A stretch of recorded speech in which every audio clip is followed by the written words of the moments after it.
Hello. Hey. What up? Yo.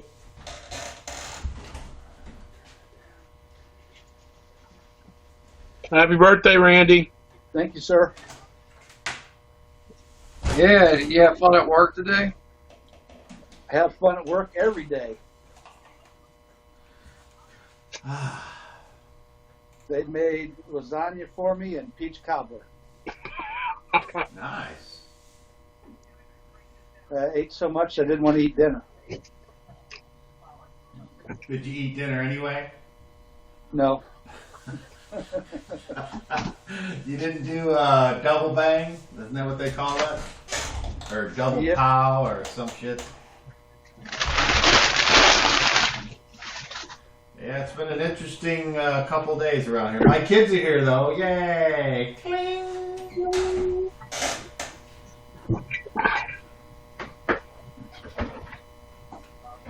So who else is joining us? Couldn't be us from what everybody said yesterday. Yes, this is it. I assume Destiny's working and Chris got something else going on tonight. I don't know what, but something he said. So just the three of us. Okay. Now, Copper, you still going to try and play tomorrow too? Yeah, tomorrow everyone should be here. Okay, cool. 5 o'clock? Unless something bad happens. Okay. You know the world's ending at midnight tonight, right? I did not know that. Yep, we're being invaded by murder hornets. Did you see that? I did. They're 2 inches long. I've seen a video. One was killing a mouse. It actually took out a mouse. It's damn near as big as half the mouse. I hope they stay south or wherever the hell they're at. Well, actually, they're north. They're in Washington State.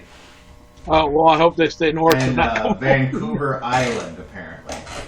So, that, they'll get here at some point. Finally got my hair chopped off, thank God. Been dying for that for a few months. Did they know who brought them over? They haven't figured it out yet. Do they know where they came from? Japan. Damn. I watched that on Discovery Channel or one of those nature shows, and them doggone things are like 2.5 inches long. Yeah, they're huge. They tied a ribbon on one of them, caught it, tied a ribbon on it to follow it flying back to find out where its nest was at. I can barely hear you, Randy. You are a little quieter than Well, normal. Randy sits back, in his comfy chair back from the iPad, so that's why. There's that. I turned the volume up. No. Volume Yeah, doesn't help. Yeah, so I can make you hear about it. the wasps are not good. But, you know, what are you going to do? It's nature. Shit takes over. Look at all the, whatever that stupid honeysuckle is that now takes over everywhere. Yep, we got that. Just got to keep mowing Yeah, along. they'll introduce something to get rid of that, and then it'll take over. Wellington. You guys just had a massive battle. Massive. I can't for the life of me remember. You remember killing the Protector? Yeah, the one-eyed thing. Oh, yeah. Now I do. It's not kinda. I don't know where I've been all week.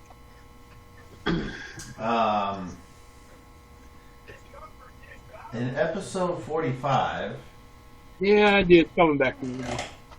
the Hey, so did I take any damage at the end of that battle? no, No. Okay. the characters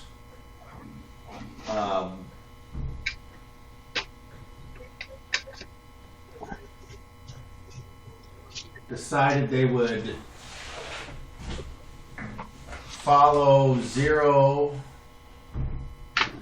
He did a power where he could. The hell's that? The hell is that? Yeah, that's what I'm saying. Phone. Would you sit on a kazoo? Oh, Yeah, it sounded like a kid, like, yeah. yeah, Bart Simpson. Oh, it's no worse Eat than, my chart. it's no worse than mine. And they went to sleep, and in their dreams, they all encountered some different things. And when they woke up, they were in town.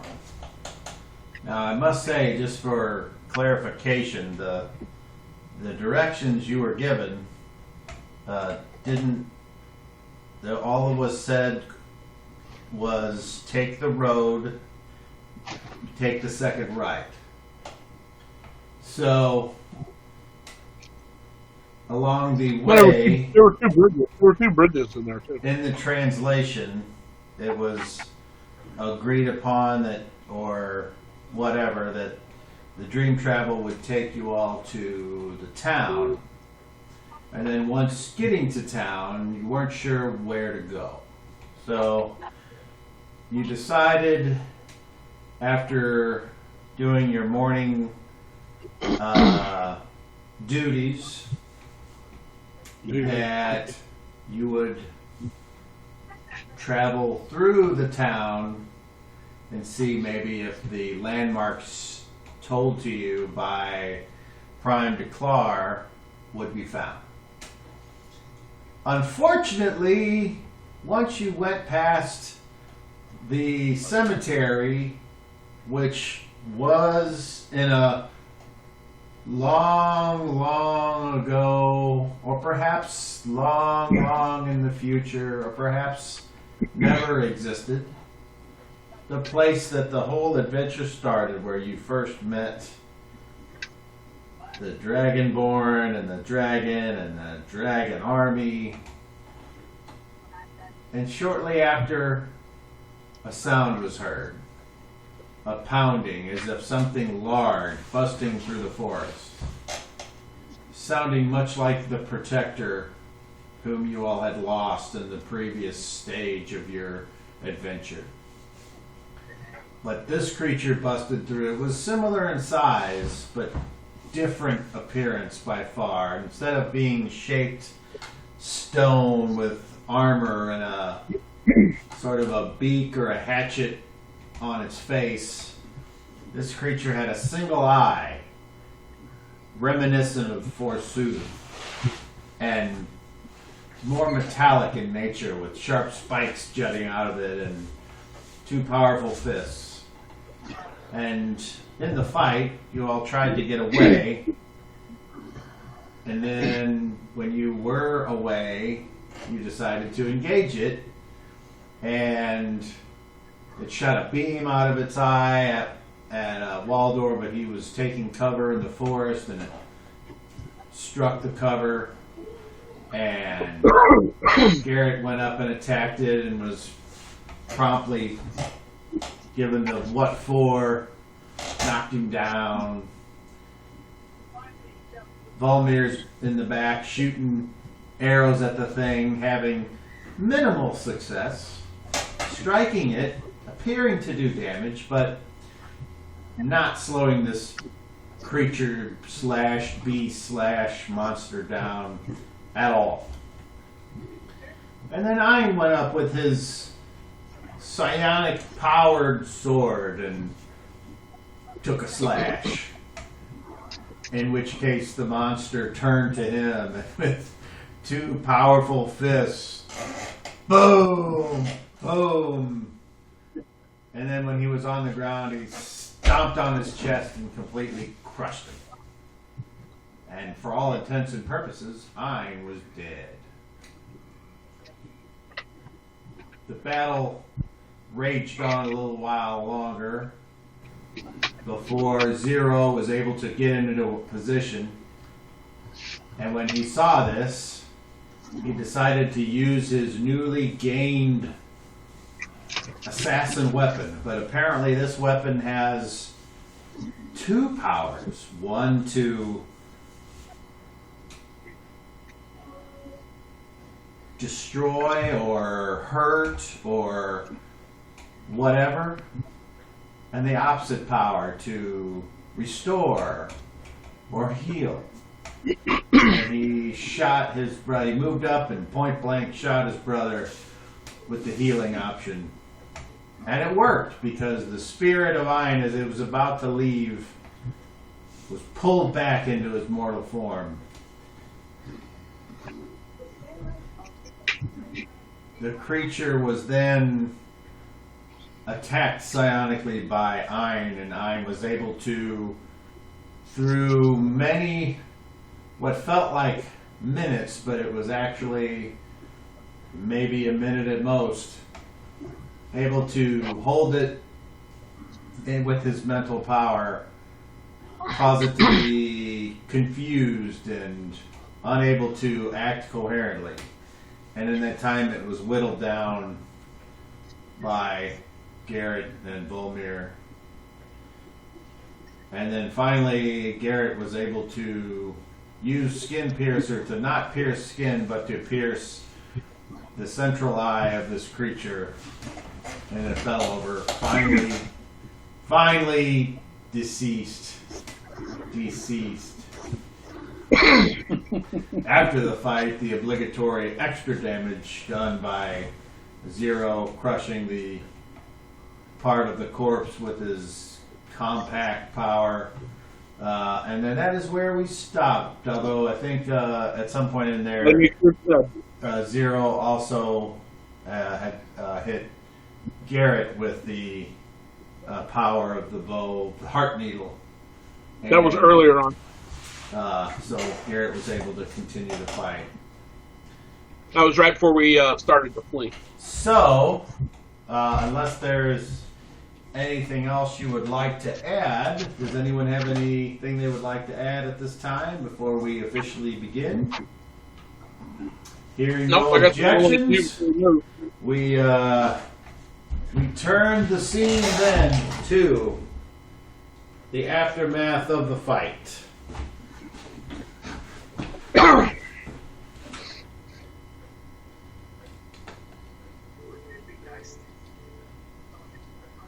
And as you can see, what the hell happened to that thing? Well, that corpse is still there. Oh, here it is. Okay. I'm wanting to go search it.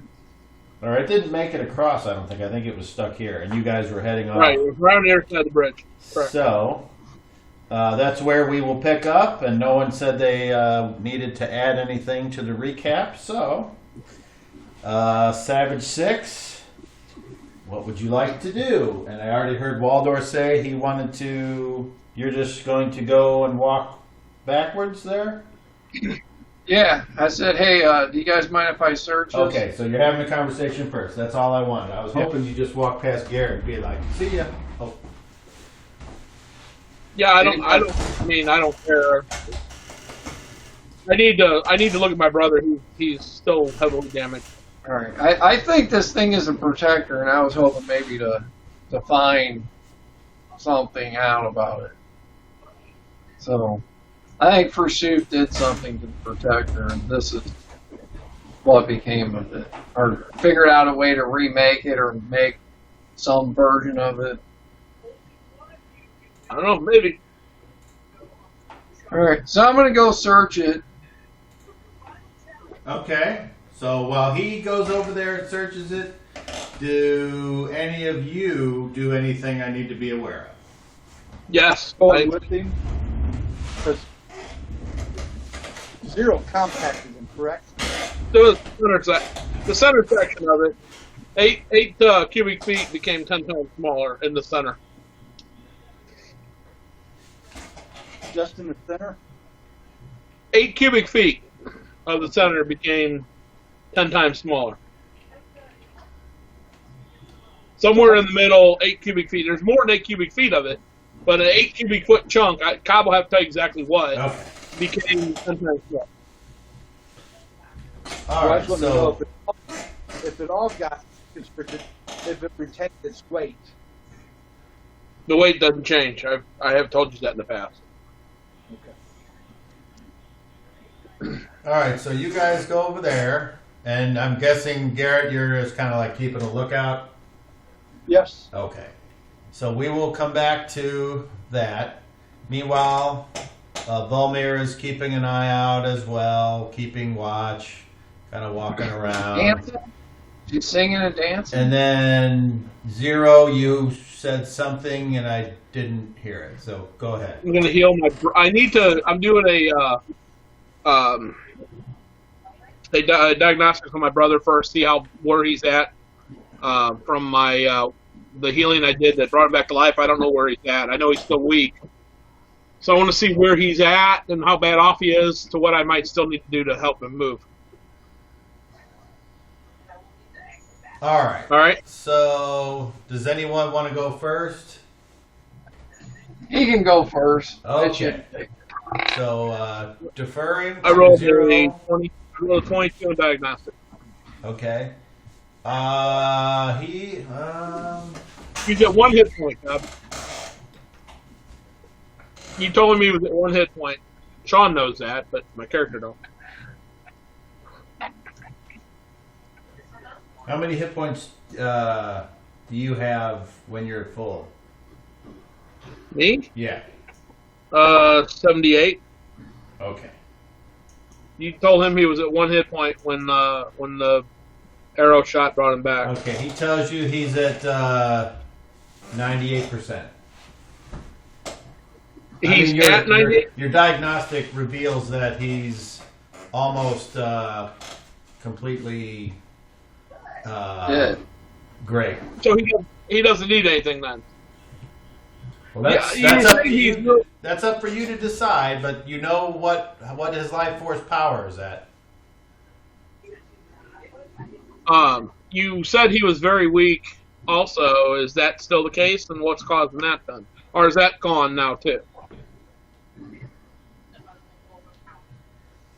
I thought he made his roll, so I don't think that's the case. I think he's able to get around. Okay. Well, then I'm not needed here at all then. All right, never mind. I don't do anything. Okay. I just wait and watch. Okay. I get back. We move over closer to Volmir so we can see what they're doing on the other side of the bridge in case there's a problem. All right. And then you just wait for them to finish up whatever they're doing. All right. So Waldor, you have this creature here, and it's you can tell that it's a little bit misshapen because of the compaction or compacting or whatever the word is of the central portion. But what would you like to do? Well, now that it's immobile, I want to see, like, is the eye made out of metal, or is it a living eye, or was a living eye, or... Okay, well that's pretty easy to. You walk over there and kind of look at it, and it appears to be made of some type of transparent mineral. It's like the mineral has no imperfections that would cause there to be any opaqueness, and it's there's something underneath it, like it appears to mimic an actual living creature's eye, but there's no eyelid or eyelashes. All right, I take my dagger and I poke at it. Is it soft or is it hard? It's hard. I'm going to see if I can't cut it out or remove the eye. Are you trying? How much of the eye are you trying to remove? The whole thing So intact. you're going to kind of like take your thing and kind of jam it down around it. I have a crowbar too. If it comes to, I think that might work as well. Okay. Roll your pickpockets. And it is not because you're trying to be underhanded and steal something. It's because this is as picking a pocket is. Or, you know what? No, not pickpocket. I'm sorry, I said the wrong thing. Pick locks. Or whatever it's called. Open lock. Yeah, open locks. Okay, so you're gonna try to open this. So, and there is, before you pick it up, whatever you rolled. There, as you start to examine it, that this seems to be not your typical thing. So you will have a negative. So I need you to tell me by how much you either succeed or fail. Okay. Hey, Cobb. Go ahead, Dan. Hold on, Sean. I got a 27 and out of 85. So Oh, all right. So you, with some careful manipulation of some little bitty pieces of metal and some other bent things, and the dagger, you manage to start to pry at the edges of this eye. And as you have one opening, you insert a smaller piece in there, and you start to kind of slowly unhook all these little connections in there that look like they're like springs, and the springs are in these other hooks, and so you're using your tools and you're getting those and disconnecting them. And then after, roll a d10.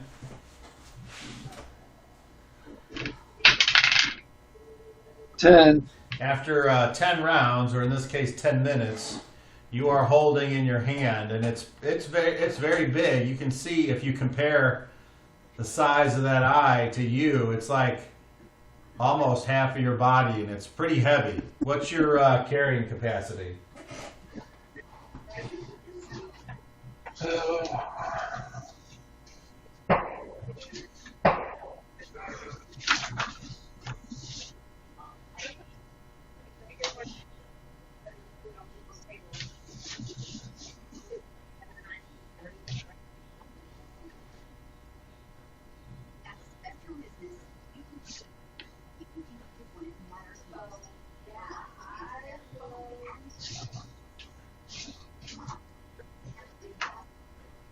Do you know where to look? yeah, but it's not on that sheet my new sheet. You don't have your front sheet? Well, I do, but it's on a third sheet, so I had to go steal it from one of the other ones. Well, that hasn't changed. Your strength is your strength, so... No. My movement encumbrance I don't want thing that. is on a I want your carry. I want your strength and what you can... Oh, it's 14. And my max press is 170. I thought you were wanting to know where Okay. I'm at. So, well, this thing weighs... It's very heavy, and you realize that if you were to attempt to carry it, you would probably be even slower than you are now. It's as if you gave a child a clothes basket totally weighed down, it would be very difficult for this 4-year-old to carry this clothes basket. So you have accomplished it. You can sit there and you can hold it and look at it. But as far as like moving it or doing whatever, you may need to come up with something else. I put it carefully down. Now I'm going to look inside where the eye was covering. Okay. It looks like there's a bunch of like pieces of metal that are in strange shapes and all these springs that are attached to other pieces of metal, and it's just not something you can roll a d20.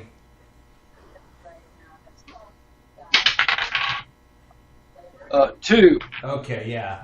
You're you don't know how any of this works.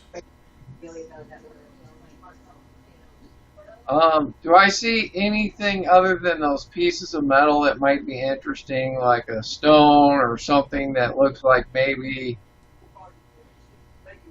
everything goes to it? No. Okay, now Can I hold on, pause there for a second. Sean, did you have a question?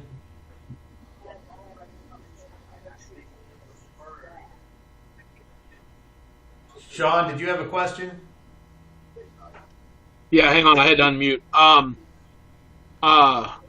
I maybe I'm wrong, but I seem to remember that the killing blow coming from Skin Piercer was through the eye. Yeah, that's right. So, It destroyed the eye. That's what killed the thing with the great force at the end. That's what I was trying to tell you before you described all this shit, that he fucked that eye up with Skin Piercer to kill it. That's what I thought I remembered. No, that's right. So, Continue. Sorry to interrupt. the eye appears to be, damaged, but you still were able to remove it. Can I fit inside of the compartment where the eye used to cover? No. I'd say you could put your head down in there, up to your shoulders maybe, but then no, nothing after that. Okay, so I'm going to do that and look around as best as I can. Okay. There's stuff in there that's not going to allow you to see much more than that 2 says you can see. All right, so I'm going to try prying stuff out of the way, like metal and stuff, to get towards the center of this thing more. Okay. If I have to, I'll disconnect things and whatever else. So you're working on that. Garrett, roll me a d12. Garrett, roll me a d12. Garrett. 11. Okay. Waldor, roll me a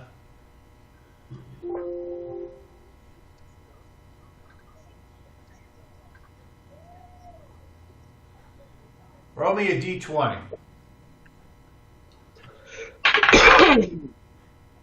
14. Okay, so you begin attempting to pull some of these other things out, and you realize that they do not want to come out. They are either too strong or fastened or what have you. So my question would be, how much time do you want to put into this, etc.? All right. Hey, Garrett, you mind taking this eye so I can study it later with magic? It's all busted up. Oh, yeah, that's right. I'm sorry. I'm still thinking that.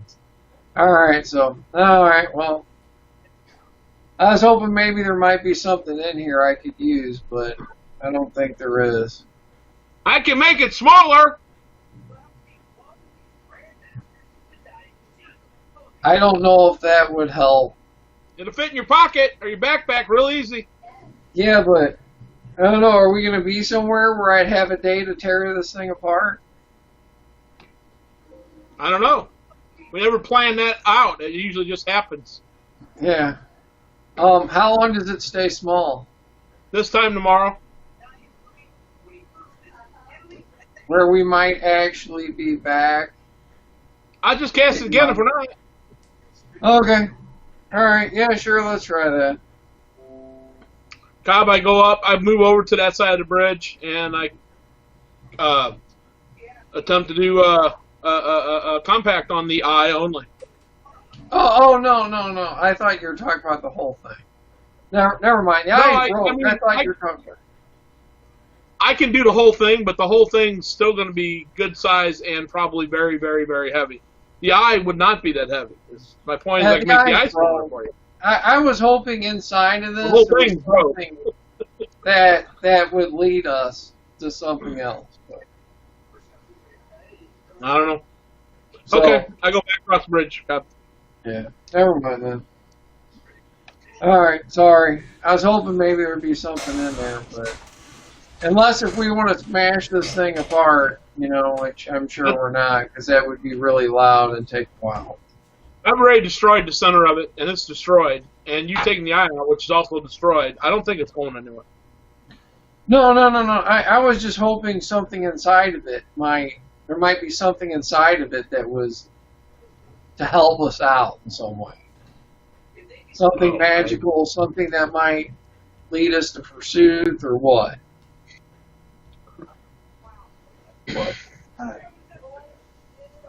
I mean, we're not trying to get to Versuth. We're trying to get to the vampire king. But eventually we need to. I'm sure he knows where Versuth is. They're fighting each other, aren't they? Or they're at odds or whatever. Yes. One does not always know where one's adversary is. Yeah, I know where this thing is. I don't think it's going anywhere anytime for a long time. So, and besides, wherever it does go, I'm familiar with it enough to be able to find it. Okay. So if Pursuit picks it up and takes it home, I'll know where home is. Okay. Alrighty, so what do you guys do now?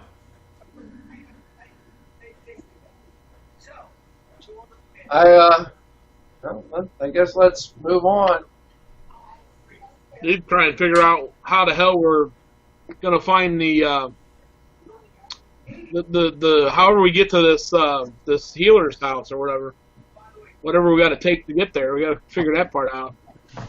Well, so this is the second right from the river to a stream that crosses a bridge. Maybe.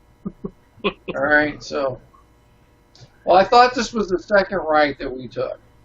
So to a stream, we cross a bridge. Now we need to go to another stream.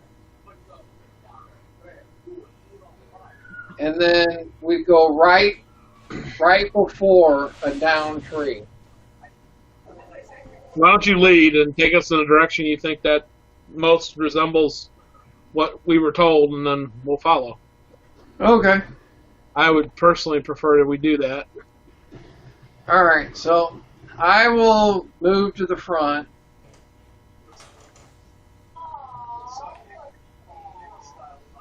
And I will be looking for another stream where there's a down tree. Okay. So, is there any other established marching order I need to know? Besides, I'll be right behind. Waldorf first. Same marching order we had, Garrett's but the going economy in second. I'll take third, put my brother in fourth, and All right. sure things in last. Okay. So, you all begin walking along the road/trail. You walk and you continue to walk, and I need 0 to roll a d12.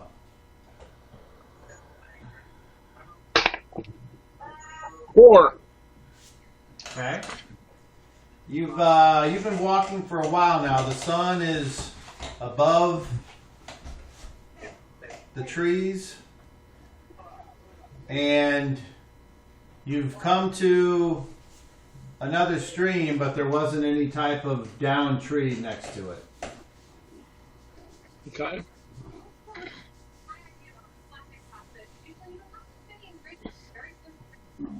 And you continue on until you come to a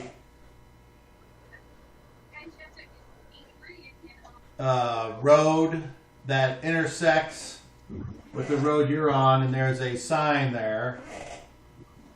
And the sign has a bunch of symbols on it that I don't think any of you recognize.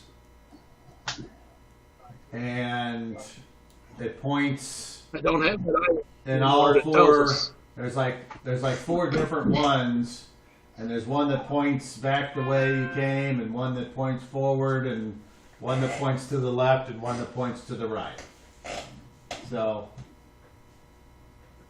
which way do you guys go? You haven't.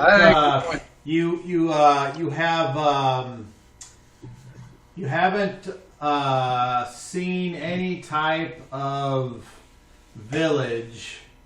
Just you've seen like 2 farmhouses along the road since you've left the site of the battle. So.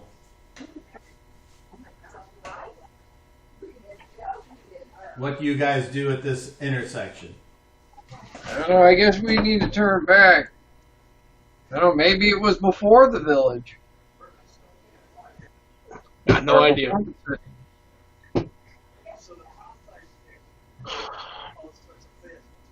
I have a question. Brother, maybe you can contact Prime DeClar and tell him we're having issues finding this place. Ask him if it's before or after the town.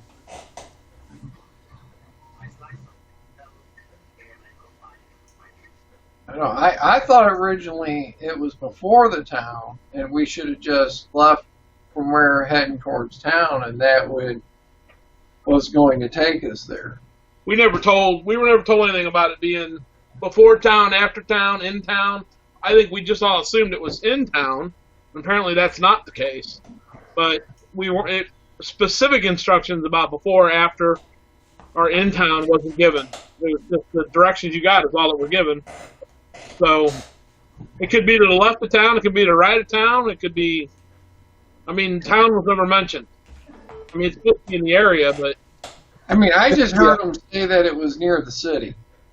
It could be 100 yards before the town. It could be 1,000 yards to the left. I mean, brother, why don't you try to clarify that with DeClar? You're the only one here that can contact him.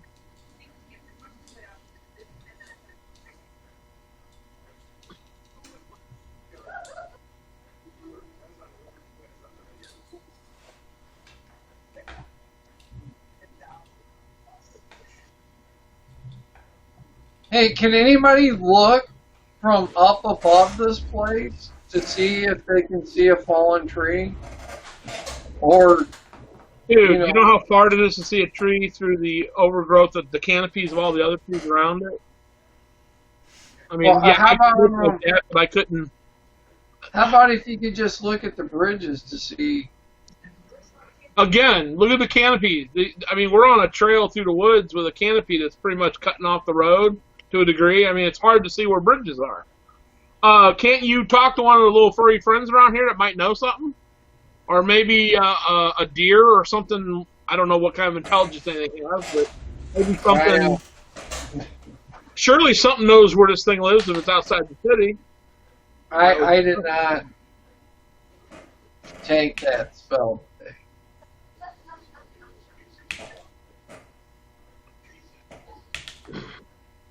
maybe, brother, you could commune with your buddy John, who knows the forest pretty well, or the woods. Maybe he can give you exact directions on where it is. Or maybe he can appear on a tree branch in front of you or something, and then he can guide you. I mean, doesn't John all-knowing and all-seeing from what you say? He's all something.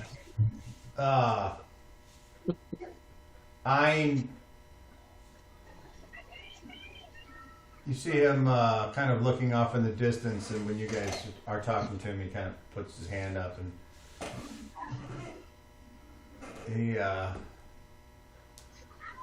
he then turns to you all and he says,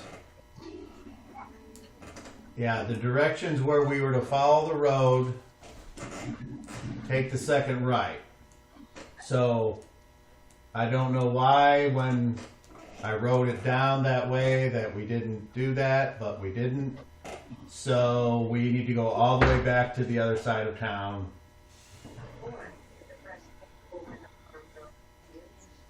Okay.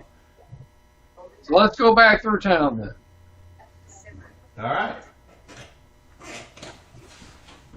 So you guys travel back to town. Hey, when we go near the cemetery, do you mind if we go by closer to it?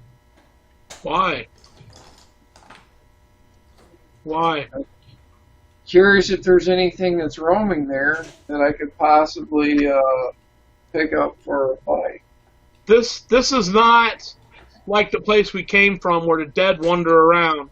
The last thing we need looking for this guy or anything near a town with people in it is undead walking around with us.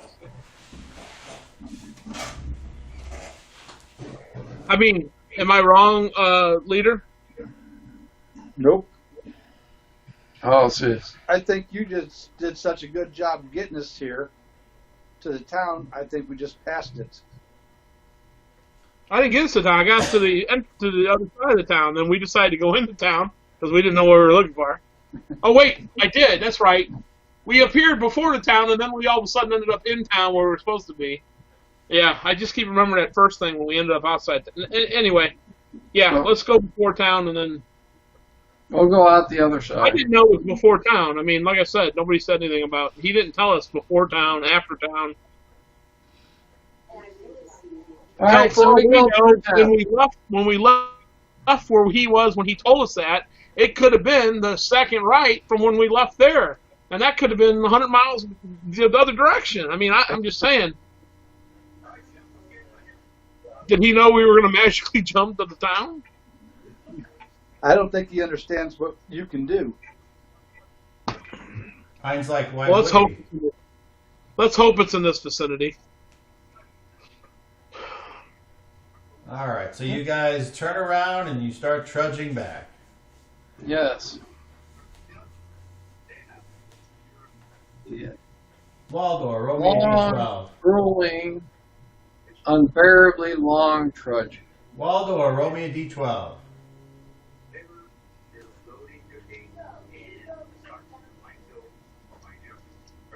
What are you watching, Randy? Or what's on TV there? Your wife is talking on the phone. That's the phone? Sounds like TV, brother. No. 2. It's getting closer. She's sitting in the kitchen, which I'm just right outside the kitchen. All right, so you trudge back, and then you see that there's the town, and you continue to walk. All right, we go out the other side. And then there's the graveyard that you asked about. And I would like all of you to make perception checks, please. Waldo, roll your observation.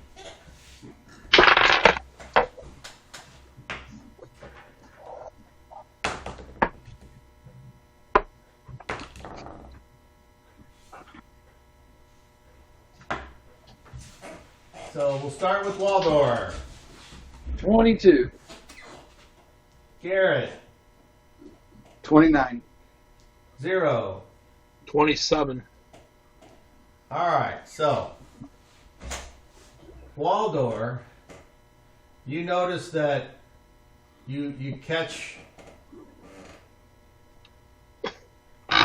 what looks like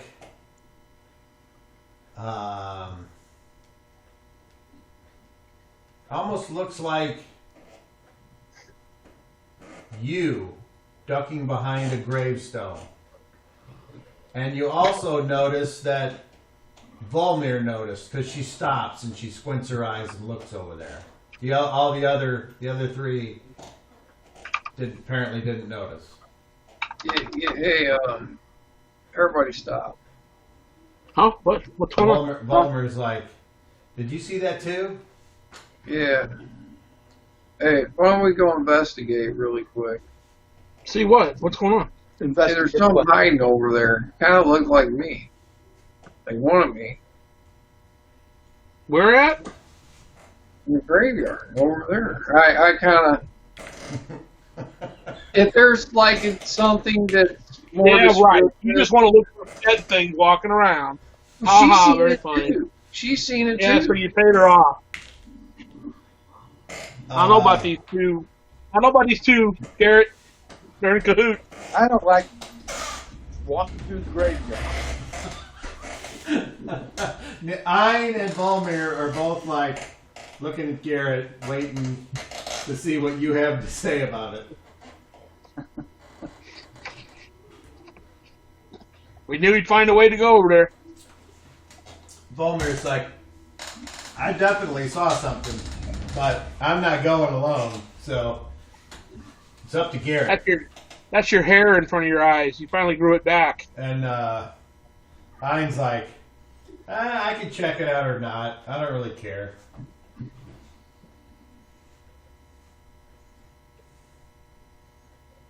Let's keep going.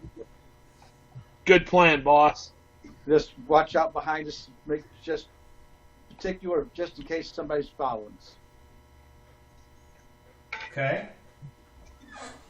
So you continue on through the town, and I'm going to use my observation to keep an eye out behind us and around us to see if I see that thing maybe tracking around the sides or down, cross sections, trying to keep an eye on us.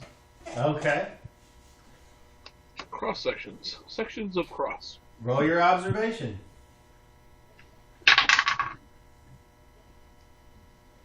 $19.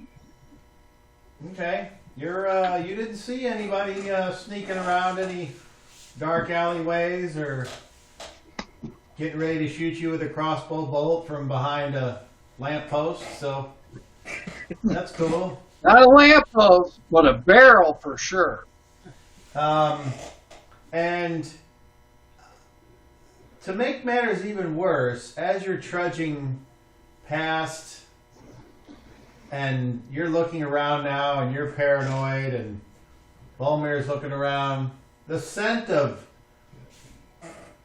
the most wondrous food hits all of your nostrils and your eyes are drawn to this quaint, beautiful looking country inn off on the right, about 40 foot away from any other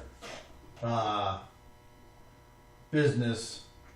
And you see there's a few people outside of it that are apparently talking and smoking and stuff, and a couple of them have wooden mugs, and then you see one of them, somebody come outside and with this huge smile on her face, and she beckons for the others to come in, and they do, and as the door swings open, you hear laughter, and you can see this kind of like this haze of something coming out, and I was wanting.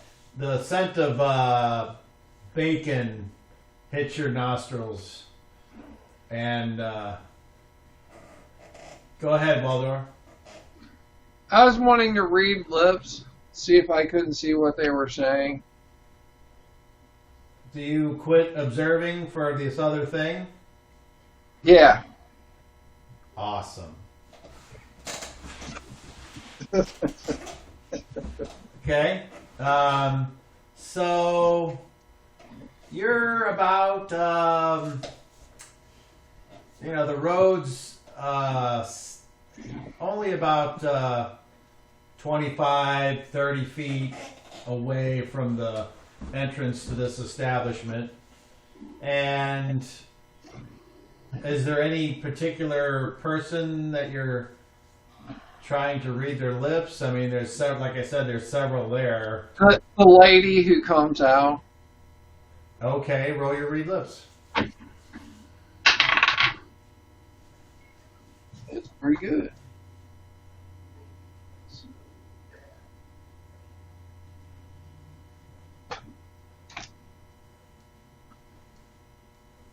Oh, 28. Okay. It's really obvious. She's saying, okay, come on in. The victuals are ready. We got the fresh baked and fresh churned butter, and just got some casks of ale in from Old Hubbard. And the people all are heading inside, so I guess she's either running the place or whatever. Hey, that place just got fresh everything, and I'm fucking starved. And you guys have been walking quite a bit today, unfortunately. So,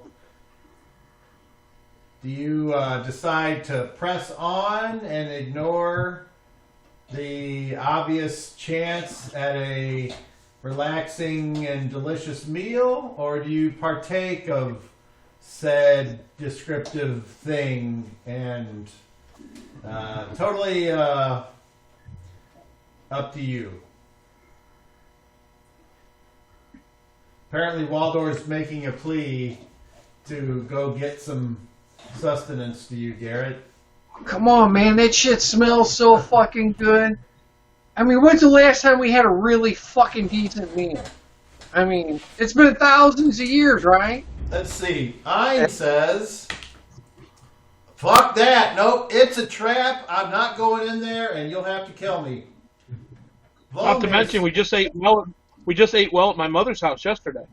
Volmir says, oh, fuck that. I'm going in there. Come on, Garrett. I rolled a 1, Garrett. And Volmir rolled a 19, so they're on the opposite end. She's like, come on. No, I'm against it. Natural 20. I'm going in. Volmir's like, yay! And Ein's like, fuck that. I rolled a natural 1. I'm staying outside. I'll just all right, well, keep an eye out for the other thing that looked like me while you're out here. Unless one of you I'll hang out here and watch for it also. Unless one of you can convince me why I need to go in there and get stabbed in the back by who knows what, it's an obvious trap. I'm going to stay outside. I'm in there. I'm not going to stab you in the back. I'm the only person who stabs people in the back. I haven't even had a chance to do that anymore. Roll charisma with disadvantage, Waldorf. I said I'd stay out here with my brother. Why is that not good enough? 18 and 4. So that would be 18 total. He's like, yeah, that was a terrible reason. Okay, we'll see you when you get out then. Bye. So, Volmir and Garrett and Waldorf all walk into this establishment, leaving the brothers outside. Wait. I hear a joke. A human, an elf, and a economy walk into a bar. Okay. You'd have thought one of them would have seen that. So we'll get to the characters that go inside of this down home country kitchen establishment. I walked over to a tree off the side of the road, and he sits down and he's like, nope, no fucking way. If they die, that's on them. And he just kind of sits down. I can sit next to him. Okay, and do you do anything that I need to be aware of? Nope. Just be observant of what might be, whatever they were looking at before. Just looking out for something. Other than that, nothing else. All right. Hey, is Sean freezing on anybody? Actually, all three of you are frozen on mine. Yeah, that's the same way. Same here mine. too. That's I'm weird. seeing y'all frozen on mine. It's just it'll go away. That's very weird. I'm not frozen. I'm not frozen on mine. Oh, now Randy just unfroze. Yep, Randy just popped open. The birthday boy's like, they can't hold me down, bitch. And now Sean's moving, but Dan's still. Oh, and now Dan's moving. All right, we're back. So I don't know what that was. Must have been some kind of weird temporal shift in the game, but nothing happened apparently. So inside the place.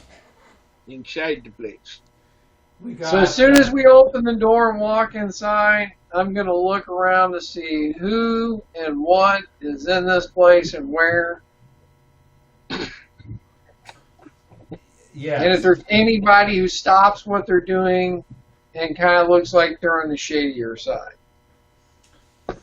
Okay, so you walk in and it appears to be very comfortable and lived in. There's all these knickknacks on the walls. Imagine, if you will, a medieval Cracker Barrel.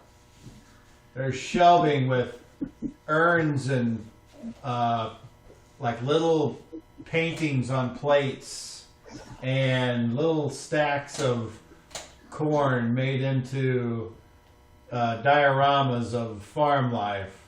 And there's farming implements up on the wall, and off to the left you see the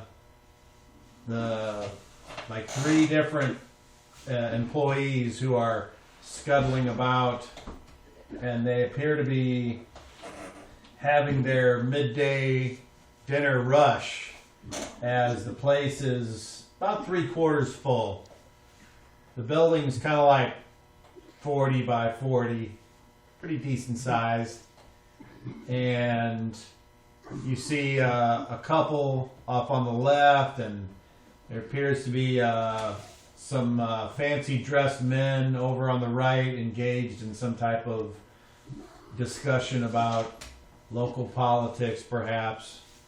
There isn't a bar with a set of stools per se, but there are tables that come close to where the food is brought out, and each person that sits down, they're given a napkin and plates and cups, and so you guys find an open table and you sit down, and So nobody looks like they might be on the shady side. roll an observation.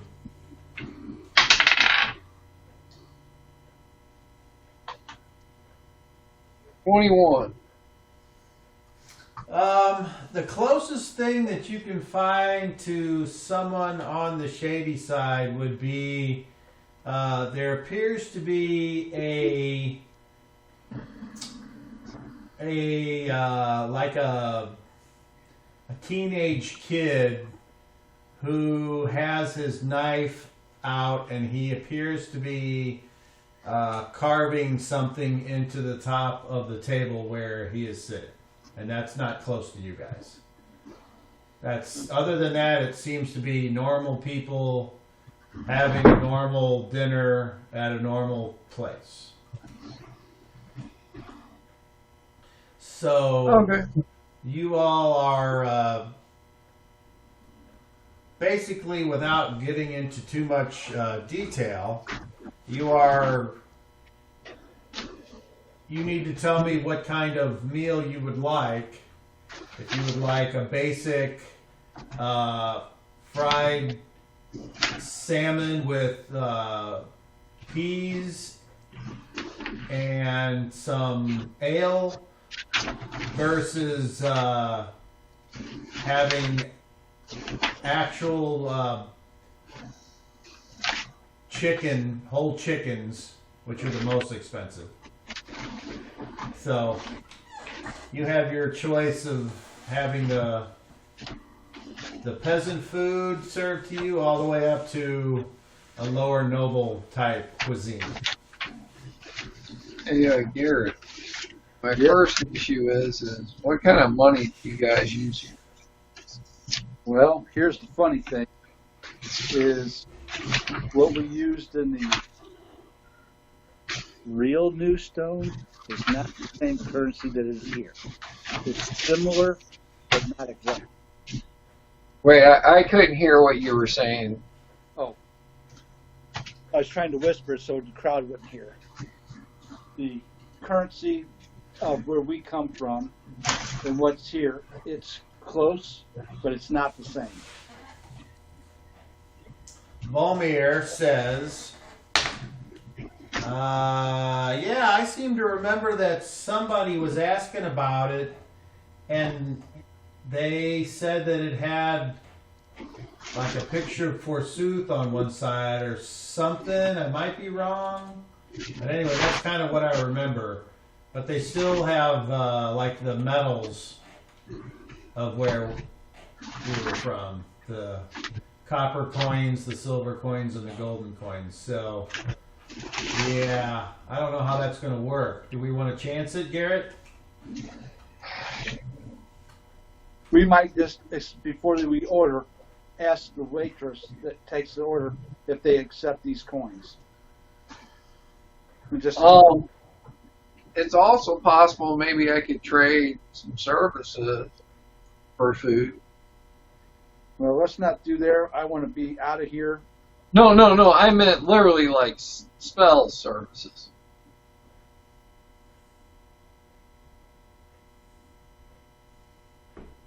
Well, It would be immediate. I would like to eat and dash.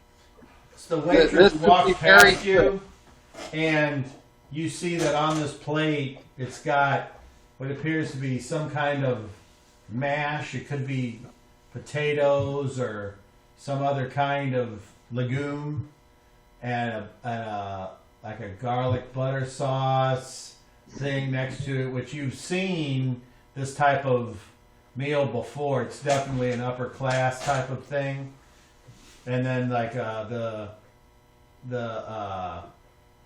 fried, it looks like salmon. It's orange and it's cut into like fillets, and it smells so good. And you're just like, God damn. As a matter of fact, you need to make me a wisdom check, please, Garrett. Wisdom? Seriously? Just wisdom check, please. 13. Okay. You literally have to wipe your mouth because you didn't realize how long it had been since you'd had your home style cooking. I mean, salmon is plentiful in these parts, and you remembered how good it was, and you're just like, oh fuck. So, what do you guys do? Well, I'll call the waitress over. Okay.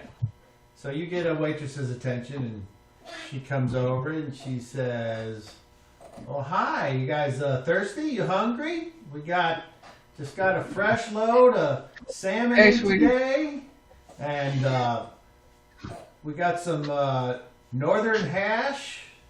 The first round was just delivered the other day by those two sweet boys." Cool. What's the local currency? We're from far away. What's the payment system here?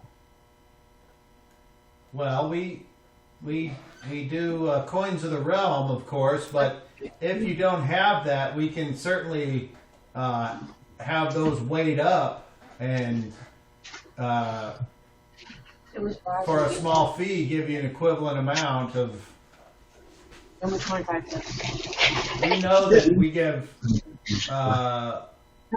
We always keep extra coins on hand for just such an occasion. Though travelers are far and few between, we don't want to turn any hungry people away. Oh, that sounds great. What do you have? And I'll pull out what the new gold is. Hey, before we trade coins, I can do certain things of magic. She's like, wow, look at you. What finally got you to come out? Come out? What do you mean? I've been traveling with these guys. Is this some kind of joke? Oh, hey. I pull out one of those turquoise coins. So is there someone who looks like who's similar to me, who's been going around trying to use one of these coins? She says, not that I'm aware of, but that doesn't even look like a coin. Yeah. This is a coin from where I'm from. Have you been digging over in the graveyard again? Did you find some trinkets? Graveyard? No. No, seriously, Sasquatch, it's been a long time since you've been here. I told you I seen something over there in the graveyard. What? She says what? Yeah, that's what you've said all along. You were going to find it, whatever it was. Did you find... Is this what you were looking for? These... Whatever this is? These little rock things? I have not been in the graveyard, but I'm sure there's someone who kind of looks like me. By the way, and she bends down real close to you, and she's like, thank you for cleaning up a little bit.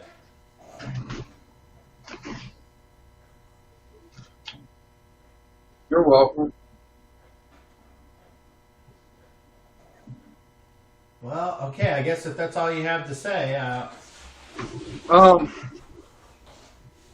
is there any way we could work out a trade for some food? she's like, I've told you before, I don't date anyone under 4 foot tall. No. Trade. Like I could maybe do some stuff like... Yes, I know. Ha, ha, ha. Do some stuff. Under the table. I understand all those. Maybe you need to go back and do some more digging. Speaking of which, this is the longest you've ever spoken to me without mentioning the digger. Are you feeling okay?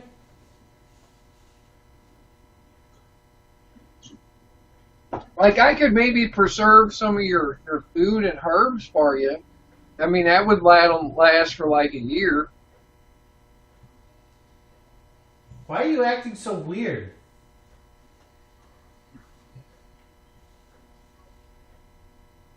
Are you feeling okay? Yeah, I'm fine.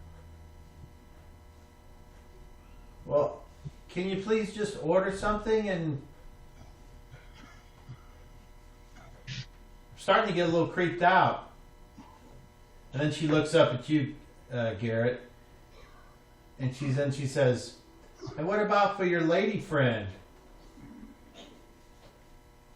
Well, she's going to eat something as well. And I'm going to pull out and say, what can we get in trade for these? And which one was it? Which kind? I have new stone coins. Which kind? I've got gold, silver, copper. Okay. And you just pull out like a mishmash, a handful of whatever? I'll pull out a couple of each. Okay. And she's like, well, come up here to the... And we'll get those exchanged. Okay, doke. So, after you get up and you follow her over there to that little like minibar area, she leans in and she's like, "Ha, she's very pretty. You must be quite the man." Oh, she's not with me. She's just a friend. You don't have to. We don't judge around here. You don't have to be like that. And then she turns and she looks past you and waves at Volma, and Volma is just like, eh. So she says, "Tony, come here. We got an exchange." And this big guy comes out, and this big guy, he looks like someone you've seen before. Roll me an intelligence check, please. 27. Okay. Not quite. It's like right there on the tip of your memory. You're like, oh, why do I know him? You've seen this guy before, but you just can't quite place it. That roll wasn't quite high enough. And he's like, yeah, what do we got here? And she's like, he needs regular coins of the realm for these. Can you weigh them up? And he's like, oh, sure. And he gets out a scale and these little like mini ingot things, and he says, what do you want to weigh first? Does this guy look familiar to me, Kyle? Make me an intelligence check. Does he kind of look like a big giant dude who once helplessly killed somebody? I don't think so. No, that'd be a definite fail. Okay. So what coins do you give him first? The coppers. Okay. So how many do you give him? 5. Okay. So he puts those 5 up on the scale, and then he gets the little mini ingot things, and he's like, okay, that seems about right. He says, these I can, what I'm going to do is I'm going to give you an even amount, even for even, but I think you should know that there's a 5% fee for the change, or the swap, I should say. Do you understand? I understand. So like if you were, okay, so you put up 5 coppers, and he weighs them up, and then he gets out 5 coppers that look, for all intents and purposes, exactly the same as those coins. And he's like, interesting, look how close these things are. Except for this has the sign of our Lord on it, and yours has got some hill thing. Interesting. That's it. That's funny. I don't believe I've ever seen these before. But anyway, here's the 5 for those. Okay, anything else? Silver. And how many silver? 5. Okay, he says, oh, look at that, same thing. So then he swaps out 5 silver for 5 silver. And then, Then 5 gold. okay. So you do 5 gold, 5 silver, and 5 copper, which would be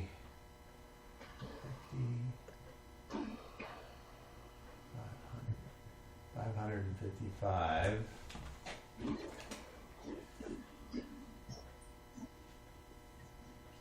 So he does the swap.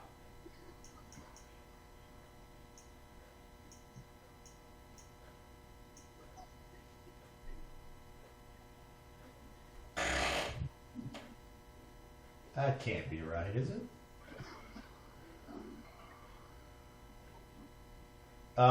So he ends up keeping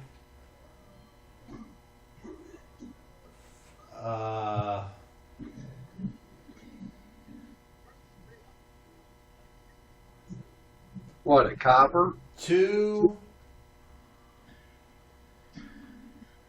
of the silver coins,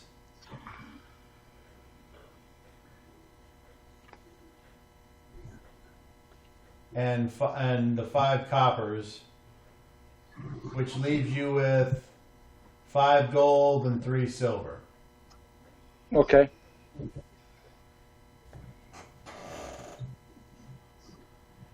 And he's like, there you go, buddy.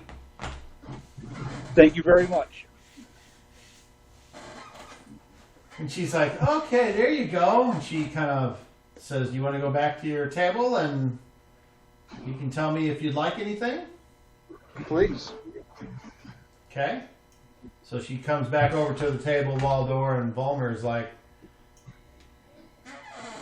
I don't know how to feel about all this right now. This is like, it's like I feel like I've seen some of this stuff before, but I'm not sure. Like the guy at the bar, he looks familiar, but I just can't quite place him. Really? Yeah. Oh well. I know Hopefully the guy I just dealt with, he reminds me of somebody, but Yeah, that's the guy I'm talking about. it's just, the name's right there, but as soon as I think about saying it, it disappears. All right. So she says, well, I guess if I was smart, I would have went up there and exchanged some of mine, but I don't have any. So I guess That's okay. if I it's got not I mean, I don't need anything fancy. Just the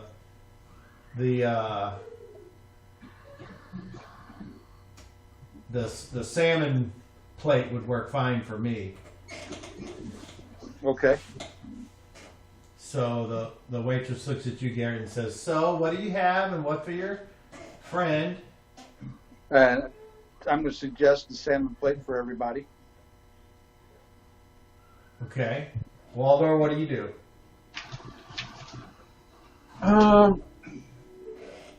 What's my choices? The salmon plate's kind of the minimal fare. That's what peasants are eating a lot of. And then the roasted chicken is the most expensive because chickens weren't killed until they didn't lay anymore. So that's why they're more expensive. And then you can get something in the middle, which is some kind of like, it's like a beef stew. I'll try the salmon. Okay. I haven't had fish in a long.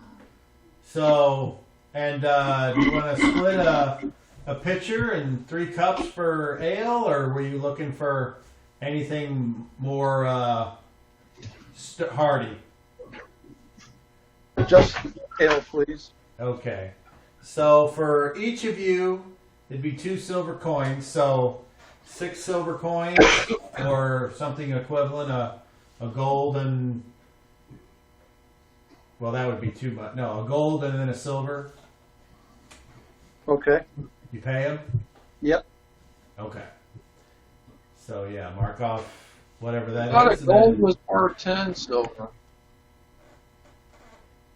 Oh, okay, yeah, my bad. So she's like, So did you figure things wrong when you no, did I the... figured it as 10, 10, and 10. Okay. So she says 6 silver. So I'll get you your change if you give me a golden coin. Okay. All right. So you give her a golden coin, and she comes back with 4 silver coins. 4 silver coins. And then she says, "Okay, we'll have that out in a bit." And I'm going to give her 2 silver coins as a tip. Oh, thank you so much. Rank a charisma check.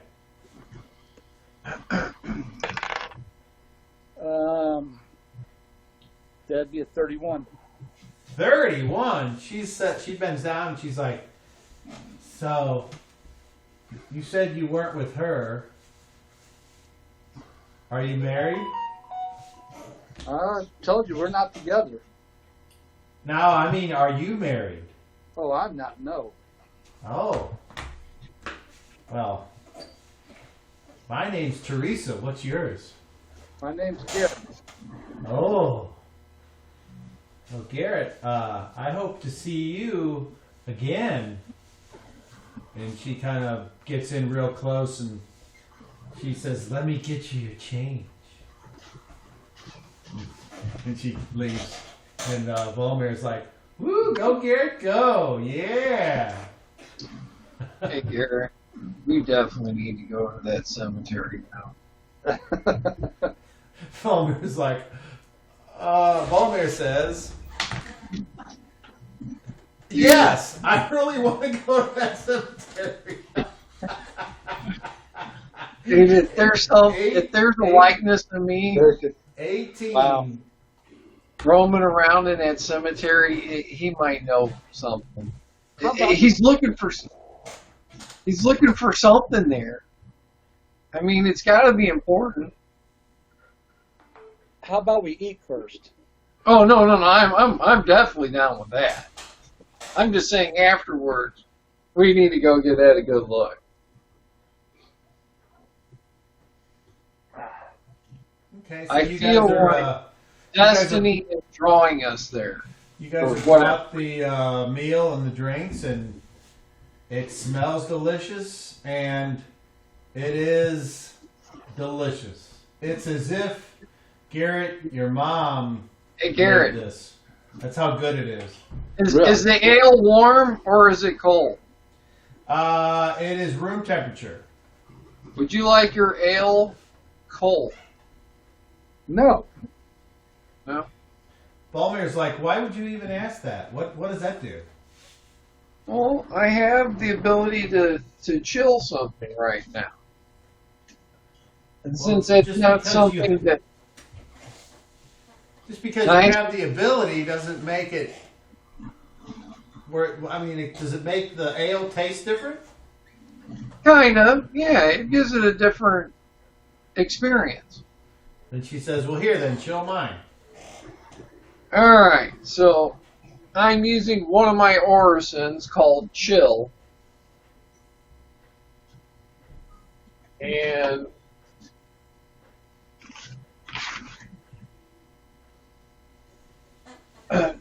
so how long is a segment? Well, that's an old first edition term, segment. Yeah, it says it takes 2 segments.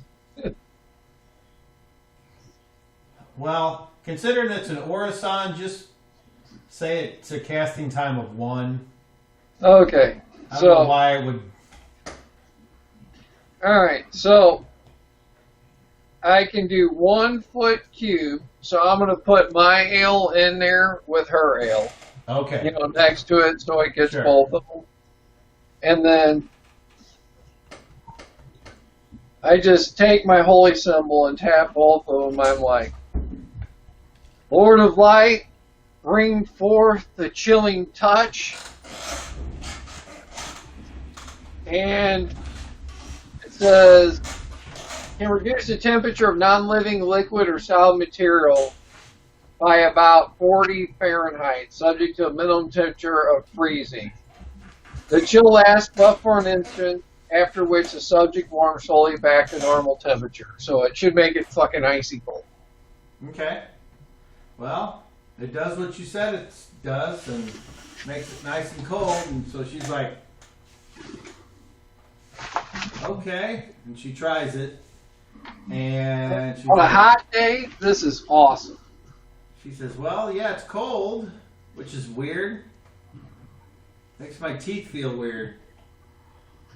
But it's okay, I guess. Like I said, it's great on a hot day. Well, we've had some of those. Especially So where we found you. I can see why you would like it. Since I had to take the 1 out of this, I get a whole bunch of these little non-sequential things together, because it, like a whole bunch of them equals the same as a regular prayer. So, I just took a bunch of random stuff, things I haven't used in a long while, but this is one of those things that helps. So you see me sipping mine here. Volmir's like, you want to try a sip of mine, Garrett? So you can see what it's like? It's not going to kill you. Okay, I'll try it. Okay. And it's cold ale. Yeah, well, I think there'd be a place for it, but it's definitely different. I think you could too fast it would have a different effect on you. You guys eat your meal, and it's super tasty. And you use the handkerchiefs, and you clean your mouth, and then we must stay versus poison. They bring a bowl with water in it, and another bowl, and you do your thing where you put your hands out, and they pour water over them, and to dry them off, and they're like, okay. And did you pay her already for the? Yeah, you did. So. Yep. Okay, we hope you had a good time. And she gives you a wink, and she says, if you're not doing anything later, come by when the sun goes down. And Sounds good. so she goes off, and she smiles, and you can see she's got a spring in her step, and not too shabby. Hey, just think, if she's not real and you knock her up, it won't matter. Balmer's like,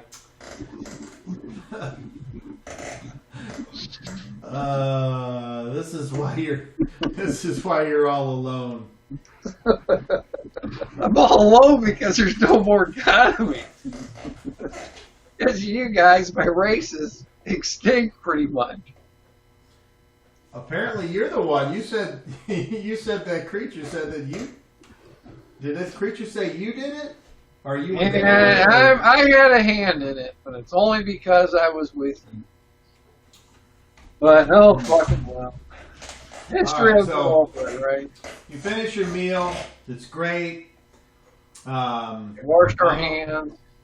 On the way, Volmir is like, "Oh, I'm gonna use the outhouse," and you guys are like, "Hey, that's a good idea." So you all take your turns and do your jam, and then you come out front. You meet out front, and there's other people that are kind of going in and leaving, and they're all seem really happy. And you see sitting over by a tree over on the as you come out on the right, Ein and Zero, and they see you guys come out of the building, and it's probably been an hour.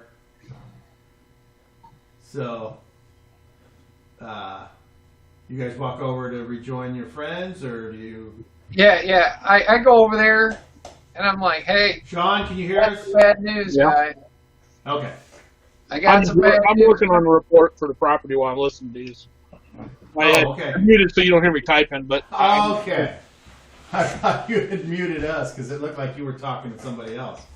I'm commenting to myself while I've got it muted so you don't hear me when I hear something going on. I figured you Usually were after Dan states Yeah, something, maybe. I'm like, yeah, whatever, or something you shouldn't hear. All right. So anyway, your friends come out of the inn, and they all appear to be like walking nice and slow with smiles on their faces. And Great. I stay there until they come to us. Like I said, I go over there. I'm like, I got some bad news. So you want to hear the bad or the worst? I don't care. Whatever you want to give us. We got to go Hold on, back hold to the on, graveyard. wait. Ein says, "Give me the good news first." There is no good news. It's the bad and the worst. Fuck you. So the bad news is we got to go back to the graveyard. The worst Why? news is there appears to be two of me here. So why do we got to go back to the graveyard? Because that's where the other one of me is searching for something. Why do we have to go back to the graveyard? Who If the I'm fuck here, cares? There's another one of you here. We assume there's two of us here too because those aren't our parents. But we're not out looking for them because that'll only bring chaos and other problems. We're trying to skirt that and get out of there. So why do we need to go look for another one of you? One of you is more than enough for us to handle. he's looking for something important here. It would probably... Well, if it's anything like you, it's not really important to us. What's important to us is to find the healer's house. Well, he's been here a long time. Maybe he knows where it's at. And it would be the kind of thing that would be up his alley. Well, maybe everybody else here knows that too if they've been here for a long time. Without you getting involved with somebody else that's like you. What if he works for Versuth? I'm pretty sure it doesn't work for Sue. You have no idea. Shit around here is backwards. We're from here. Shit here is backwards. So he could very well be one of Versuth's main men. That would be the opposite. The lady in there says that he keeps mentioning the tunneler, which is Portaler. That's the thing that they said was the land we just left. That was the things that were That was the creating guy. tunnels for people to cross the rivers, the undead, to come and kill all your people. And all the people in the caves probably died because of the tunneler. So if he's with the tunneler, he's definitely against pursuit.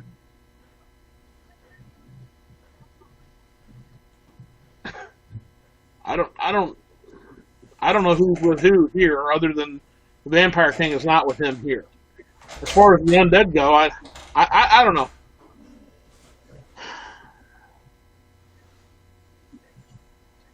It's really, it comes down to what Garrett has to say in this matter. If he wants to go involve another one of you, I'm not saying bring him with us.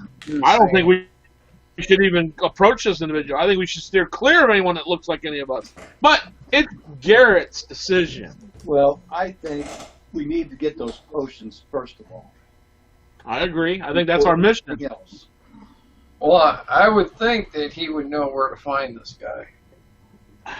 You know, as much as I hate to agree with you, I think you're probably right, but I still don't think we should go looking that way. I think we should try and find the way we were going to find him, or we should ask somebody else.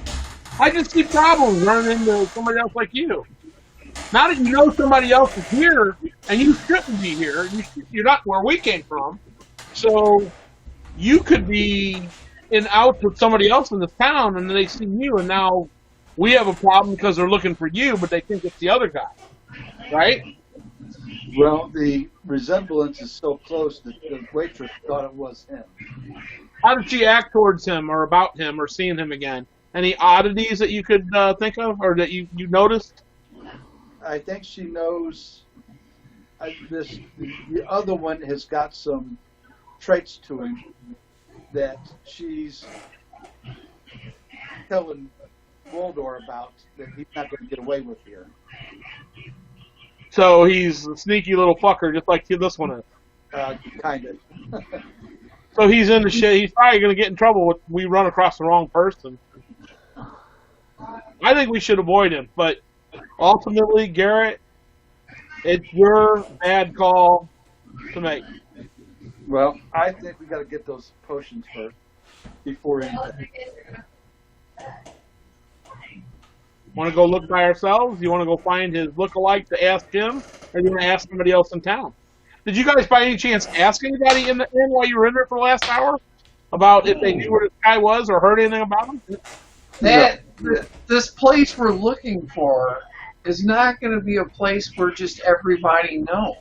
It's going to be a place. I contacted that creature, and he said where to go. Let's just keep walking. Let's just keep walking, and then we'll find the fridge and the down tree, and that'll be that. And Volmir says, I mean, maybe we can come back and see Waldor double. I mean, I agree with what Zero said. It should be up to Garrett, but I understand what you're saying, that this guy that makes these potions, nobody's going to know about him. He's the healer that my parents know about, and we were sent to see the healer to heal us. A healer would be well known. He may dabble in other stuff. I'm still talking.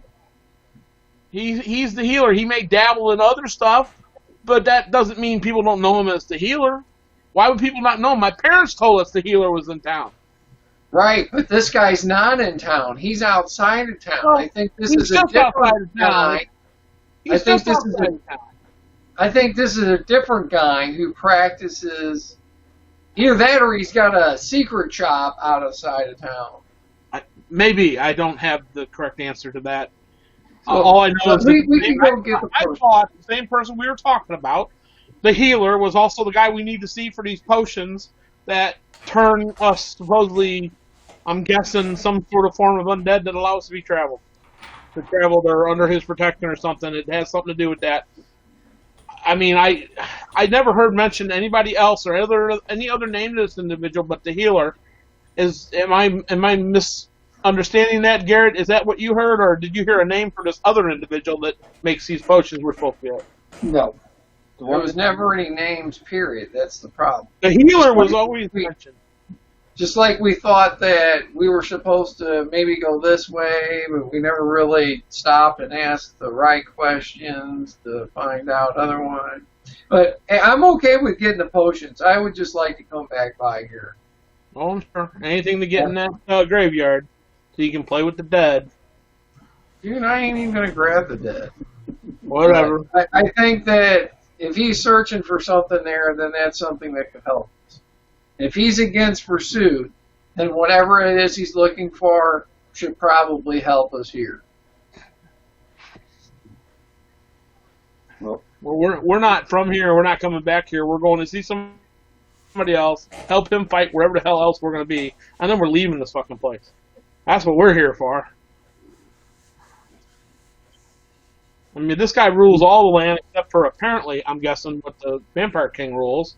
So it's not just this one little town here. It's just a large... It's not like where you come from.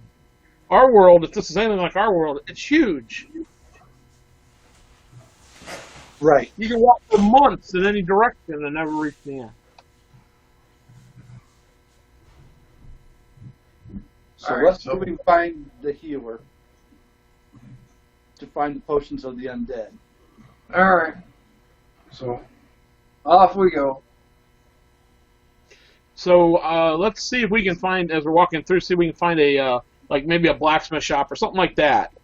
Surely they've injured themselves at some point. Maybe they had to see the healer. Or maybe he knows something. Doesn't hurt to We ask. already asked about the healer, and they pointed to a house across the street at one point. And that definitely wasn't where we were looking. So I don't know why you keep thinking asking somebody else where the healer is again. They're just going to point at that one freaking house back from where we came from again. The A one, farmer in a field pointed across the street. Right, so that was the healer.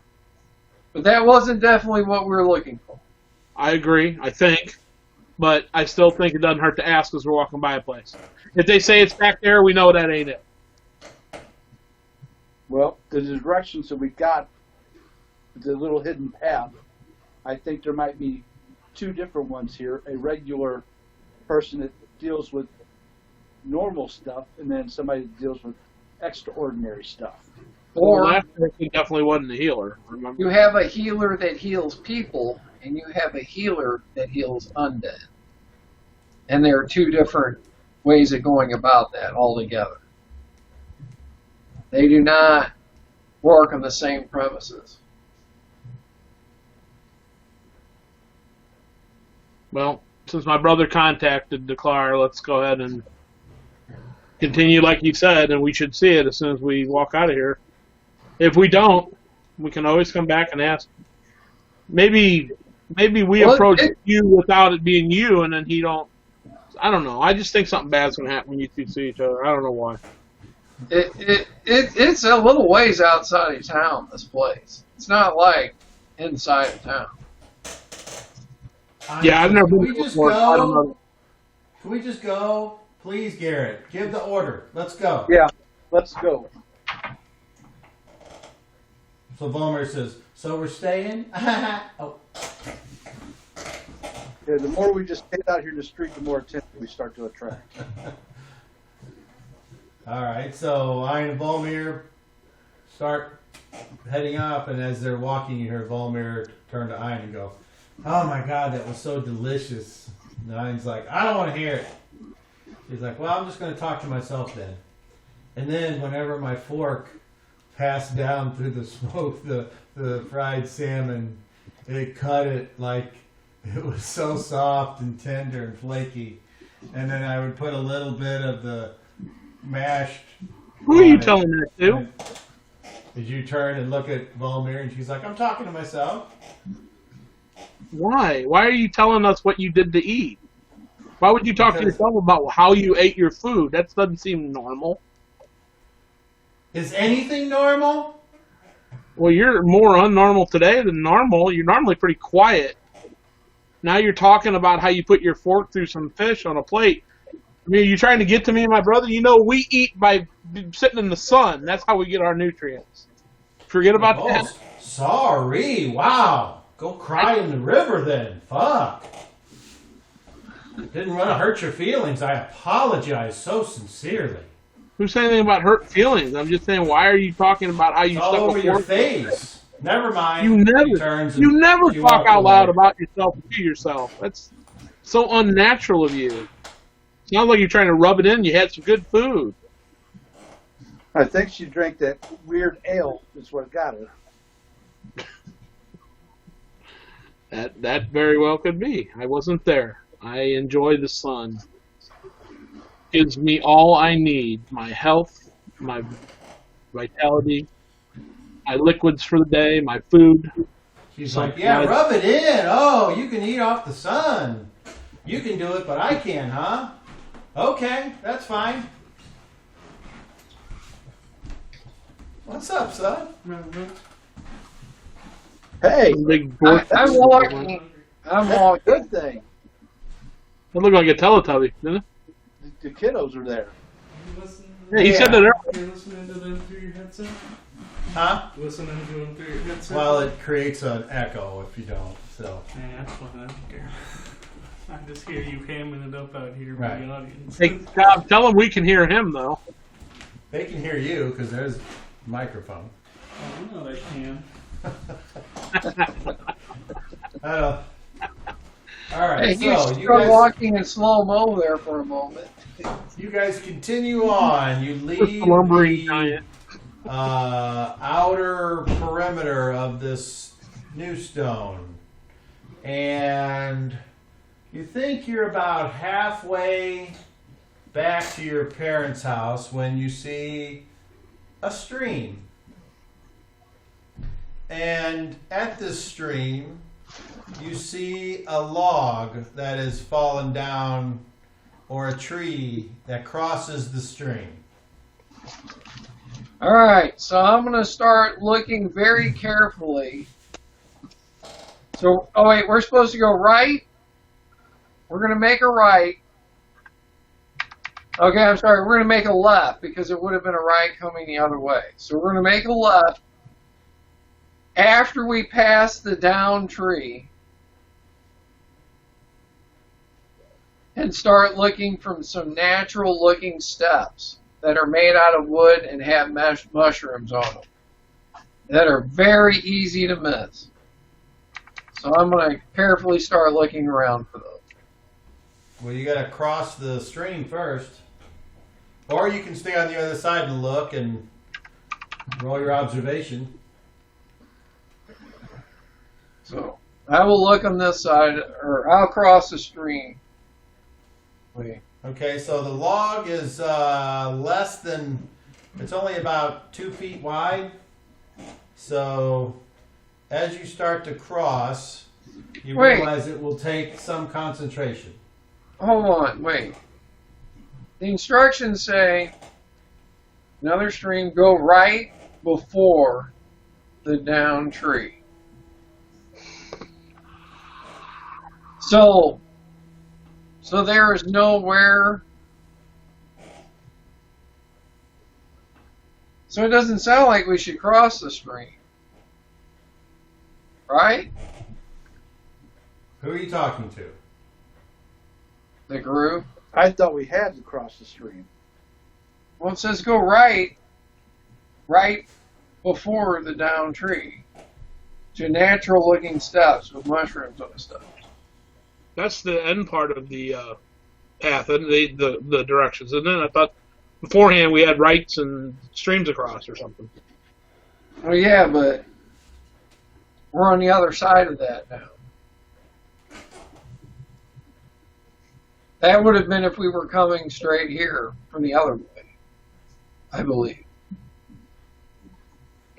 So where we should have made, where it says that, you know, the instructions were make a right before, now it's make a left. So, is the stream on our left or on the right? The stream's in front of you. The log goes across the stream. So what are we? I guess we have to cross then. I mean, there's definitely no place for wooden steps on this side, If we right? cross the stream, that's when we have to go left or right.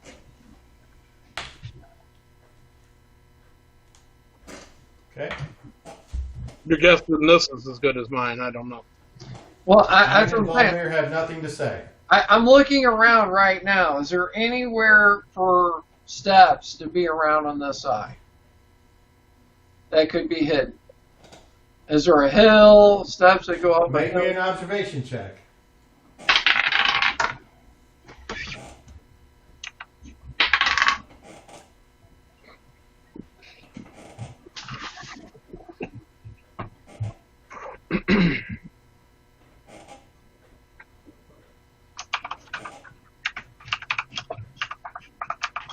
$41.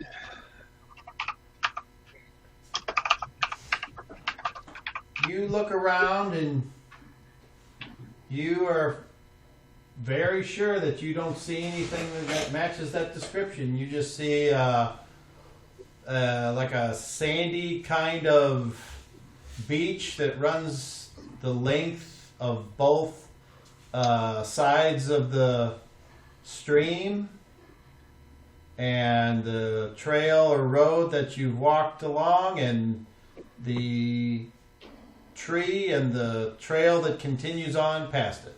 There's like some large rocks that are kind of forming some natural hills on the left, and nothing seems. Let's put it this way: if it was hidden, you didn't find it, and if it's not hidden, then there's nothing to find. Hang on, I have an idea. I think I can find it. Give me just a second, though. I think I have an idea. And just so we're clear, you all are still on. You haven't crossed the stream yet. Correct. Somebody want to cross the stream first? Hold on. Just stop. Let me look. I think I can do something else to find it.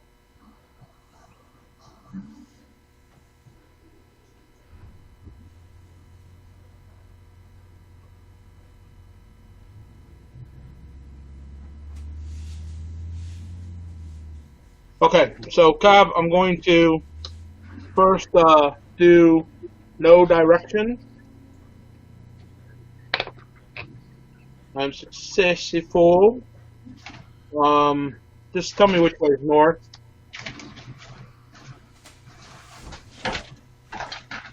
As you're looking at the stream, north would be to your right. Okay.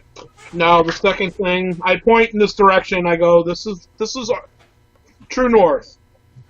Now, let me see if I can locate, based on the information that we were given, I'm going to look for that as the place outside of town where we are to be the location. I'm going to do no course, Cobb. This power allows scientists to hold an accurate course without deviation. To use this devotion, scientists must know where she is going. This can be any place she has been before, or can reference to a place she has been before, the town. For example, if she knows that the village Cled is 35 miles northeast of Tri, she can use power to get to Cled, even though she has only been to Tri before. The user must also know her current location. We've done that. I mean, we know where we're at as far as where the town is. I know directions north, which I probably didn't need to do, but I did anyway. Once initiated, the user gets a strong feeling of which way to go.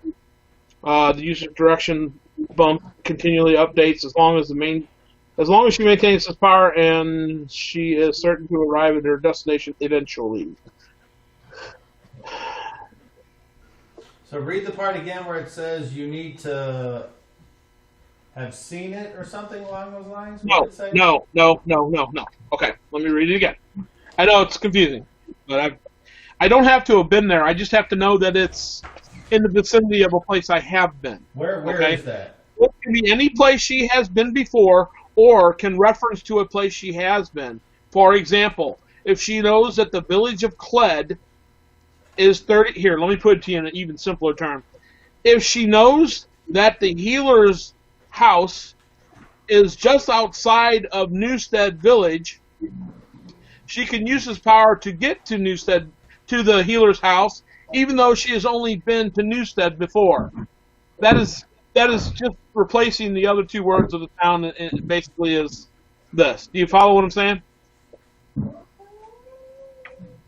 We have information where there are steps and two trees down, or tree down, and the river crossing. We know it's just outside town. I'm already familiar with the town. I know where we are in conjunction with the town, so this should work. I don't have to have been to the location to get there. I just had to have been to a reference point, and that would be the town, Newstead, which not only did we just come from it, but we technically live. Do you follow what I'm saying? I hear it, but I'm going to have to read it for myself. www page 68. All right. I'd be interested to know if there's additional information that's not on my card.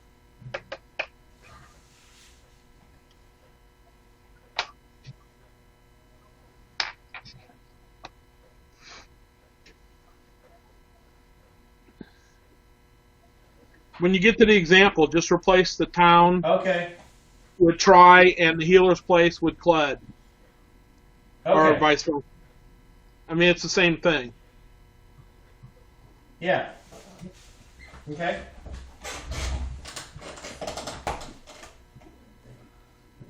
Am I to roll? If unless there's something else you wanted to do before then. No, I just rolled direction just so we know exactly which direction's what, and we know where we just came from town. So it's just a confirmation of where we were. Is all I did with that. And I'll keep that running too, just to make sure I always know where I'm at northwise. Okay, I'm gonna go ahead and roll for course. Is that all right? Yes. Okay. I need a intelligence -2. I rolled an 11, so we're good. Nothing special, just successful. So I should get a feeling or an urge or something. I get a strong feeling of which way to go. Okay. And I will continue to maintain the power, so it will continue to bump me in the right direction. Okay. So. Hey, did the card say anything else other than what I read?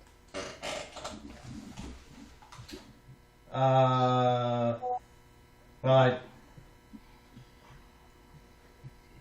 did you have the character must also know his current location? Yeah. The character's direction bump continually updates. So I guess it's got all the same stuff. Okay. All right. So like dream travel the other night when you did dream travel, that all the shit that you had go on during the dream travel, a lot of that was in the book. I noticed it's not on the card. Okay. Okay. So I'm maintaining both, by the way. So you know which way is north. Actually, I can't maintain no direction. I just have to roll it again. There's no upkeep. It just tells me which direction is north. Well, so you know which way is north because you know that the stream apparently runs north to south. Okay. So as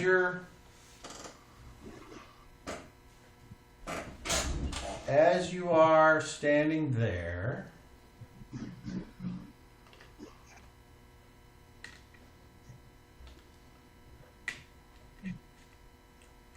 you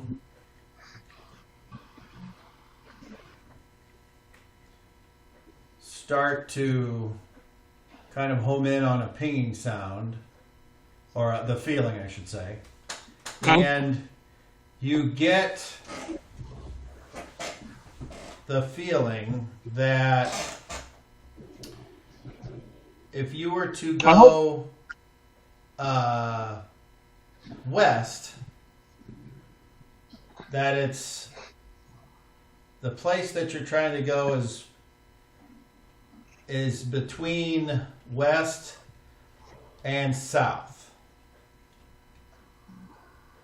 Do I know if the path that we were on, does that go in that general direction?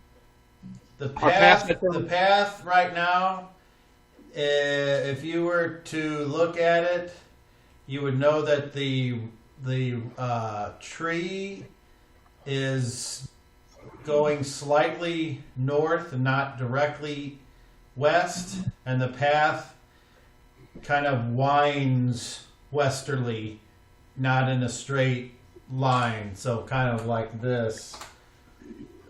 Okay, well, we could. Is it possible to stay on the path until we get close enough to where we can go Well, that off I the don't path? know. That's for you guys to decide. That's for That's for me to describe as you travel. Okay.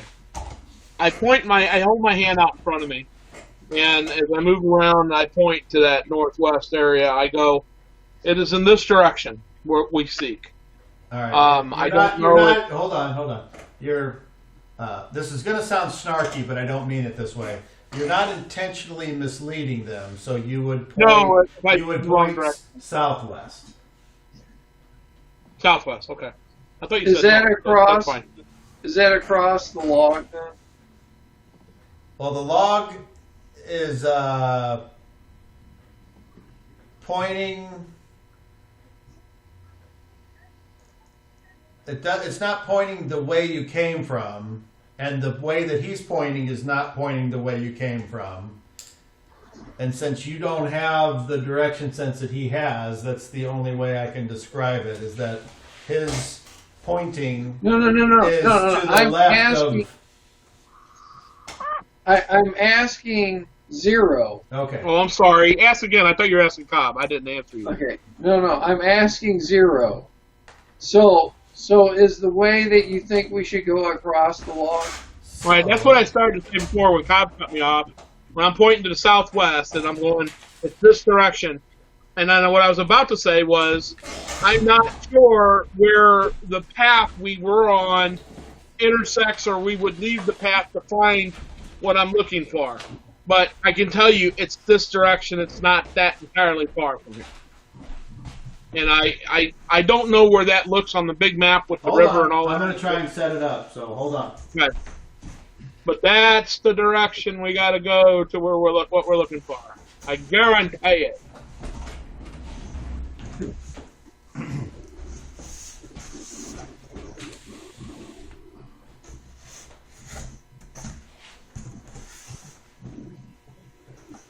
Okay. I think that's going to work. No, that's entirely too straightforward. No. Cobb, didn't you mean to put that? Didn't you mean to put that on the other side? You got that on the wrong side. I got what on the wrong side? What you just drew with the marker on the other side of the river. That line should be on the other side. If you can You know see we it, I have would think that might be true, but When you draw it one way and then show it to us, it's backwards. We can all see it. Cobb, your camera's on. Yeah. Hey, maybe if you hold a mirror up to it and shine the camera at the mirror, that would make it all really, correct. can you see that? Yeah. Can you see that? Yeah, like the mirror. Yeah, quit Can you flipping us see off. that? Like the mirror above your bed.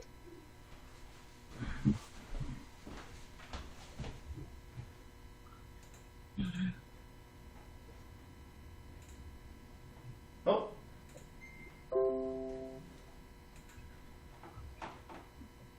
So we see. LBM Cobb number 37 started sharing video. Ooh. all right. So you guys came from this way, and here's the beginning part of the tree. So this way is north, and you know this way would be east. I'm sorry, west, and that way is east. And so 0, you know that know the course or whatever it was you did. Something is pinging in this direction. Where does the road lead off the map? Is that to our right? This way? To my right? No, this is on my right. Yeah, where's the road go? Right there? This is that log. The down log? Yeah. Yeah. The one we're looking for. Yeah. Well, I guess. I don't know. All right, I'm guessing. So, yeah, I guess we have to go across the log. So who wants to go first? So you're thinking the thing is in this direction somewhere. It could be like under the water here, or could be like 1,000 miles this way off the. Well, look.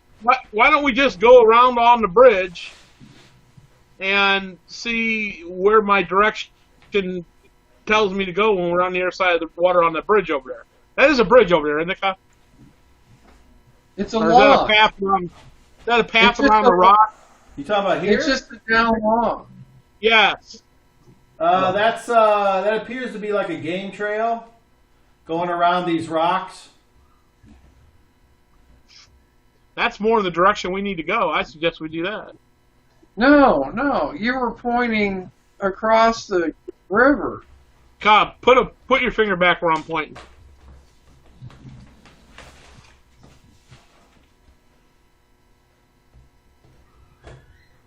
All right, so it looks like the game trail leads right to it, right?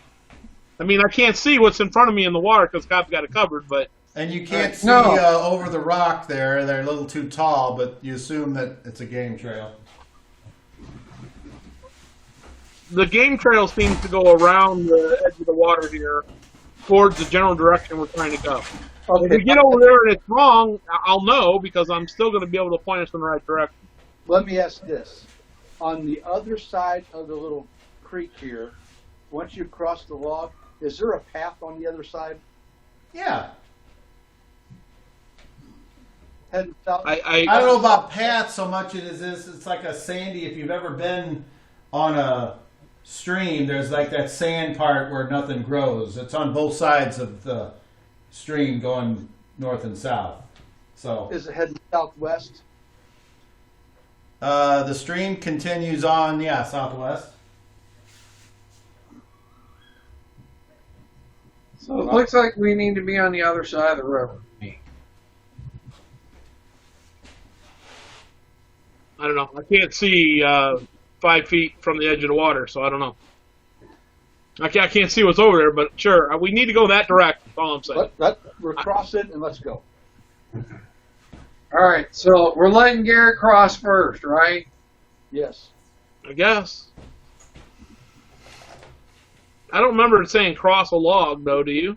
Yeah, it said Make a right at the down go the right tree. before the down tree. Go right before the down tree to natural looking steps with mushrooms on steps. Easy to miss. Okay, so let me ask you this. See how this is Well, all right rocky before- here? This is rocky here as well. We're also right before the tree. It doesn't say cross it. It says make a right before it. Yes or no? Ein says we're on the opposite side. Well, I guess if we see them on either side, we'll know which side's... Well, we know it's not on this side because we've got to go the other Yeah. way. So fine. That's what I'm saying. We know that Whatever. the steps ain't here, so we got to go across the other side. Lead the way. Just don't go too far ahead. I'll tell you if we're going the wrong direction. So who's going first? I am. Or I should Malcolm say, next, lead. Our okay, fearless leader. how close do you let one person go across, and then if they don't get ambushed, does the next person cross, or do you cross 10 feet apart, or how many people are on the log at the one time? One at a time. Okay, so who's going first? Garrett, our Hi. fearless leader. Garrett. All right, Garrett, you get up there. And like Fearless I said, leader. like I described before, but I will say it again. It's about 2 foot wide, and it's Cobb, crowned, which means it's not flat. The only thing about it that you can tell is that on the top, the bark is kind of like worn away, as if something has gone across this multiple times. So there is like obvious evidence that this is part of the path, but it doesn't have. It's not like it's got no slip strips that you put in the bathtub to keep you from falling off. Yes, Okay. Sean. What do you want to Garrett, say? wait. Garrett, wait. Cobb, I opened a dimension door directly in front of me to the other side of the loft, Okay. and I stepped through it. It's not a special one, so everybody will be dazed and confused for a moment. All right. I'll follow through the dimension door. I rolled for Ein to see if he'd have that idea, and he rolled a 2, so he was like, nope. But you got I it, walked and there you through. go. So awesome. I just can't see what's on the other side, so I can't say I'm gonna put the door there because you had it hidden. So it's hard to say. I'm So gonna put it on everyone the other comes side. through, and We wait a moment for everyone's the weirdness to pass. stunned for a round, and then you gather yourselves. Okay. Done. So now you're all over there, and that only costs whatever 4 points. one round is on that. Yeah, 4 And now points. what? Wait a minute. I got. Hang on. Let me do my my upkeep on my other one. New round. Okay. Continue. All right, I'm going to So- search for the Hold step. on. As the pinging happens, it is now like this. Okay. So when So- we step out, I'm like, well, now it's over there, so it must not be far. So, Waldor, you're right there. You're looking for something that might be there. Roll your observation, please. At disadvantage. Oh, that one's. Alright, so 13's my lowest roll. So that is a 27 with my observation. Okay, I'd like everyone else to roll perception at disadvantage. 19, 25, 33, and 39 are my two total. Garrett, what'd you get? I'm sorry. 26. Yeah, roll it twice, the lowest one. You have to take the lowest one, and hopefully you get a. 26. Well, he's already failed because he didn't roll high enough. Okay, and what did you get, Waldor? I got a 27. Right? Observation, yeah, 27. 13, 14, 27. Okay, and what was your highest zero? 39 was my highest. 34 was my lowest. Okay, I was at 19 and 25 to 14. all right. So, everyone looks. Zero and Waldor, you are able to you're looking at something and then you start to notice that there appears to be an egress down this way.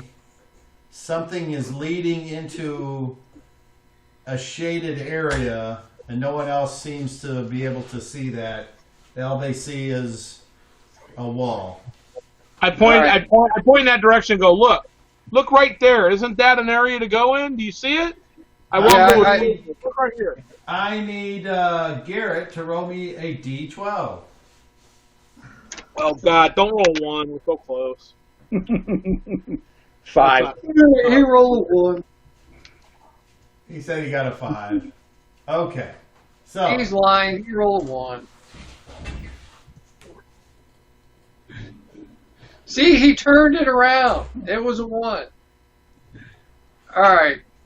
So, hey, I'm going to go over there and I'm going to search for traps at the base of the steps. can you all see the way this goes up here and the big rocks? Yeah. Okay. Yeah, what look like steps and rocks, perhaps? So you are searching somewhere for traps.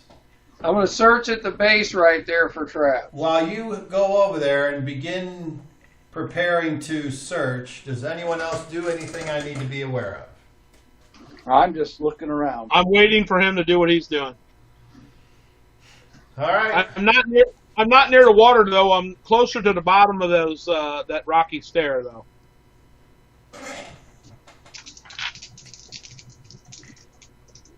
Like over here, maybe? Hang on. Yeah. That works for me. Okay. So, first thing you want you to do is roll a d10, Waldorf. 8. Okay. So, before you roll, I need Garrett. Roll me a d12. Oh. He just rolled a d12. Yeah. 4. And now I need 0 to roll a d12.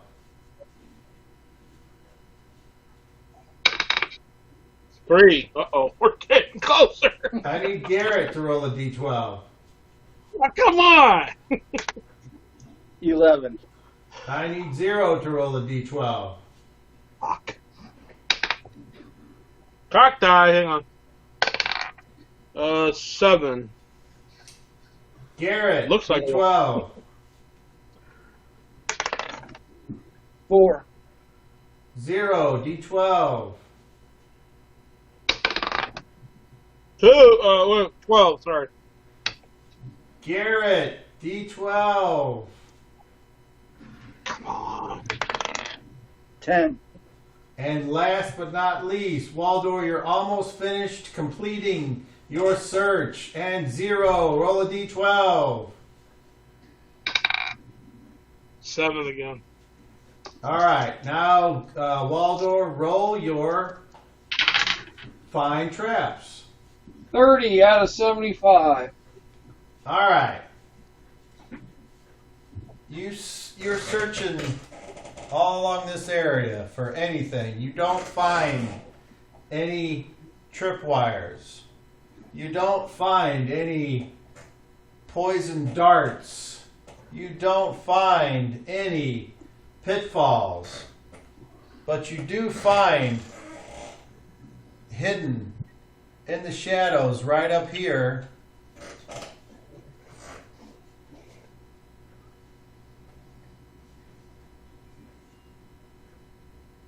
a very small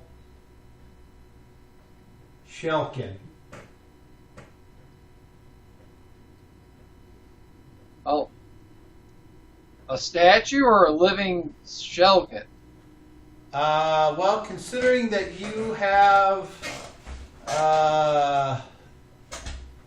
no way of knowing from that far away, you are 15 foot away from it. It's up in the shadows. Either it could be very, very still, or it could be an inanimate object. Alright, so I kind of nonchalantly walk over to Garrett while kind of keeping an eye in the direction of the stairs. Okay, now when you walk over to Garrett, that takes you out of line of sight. Right.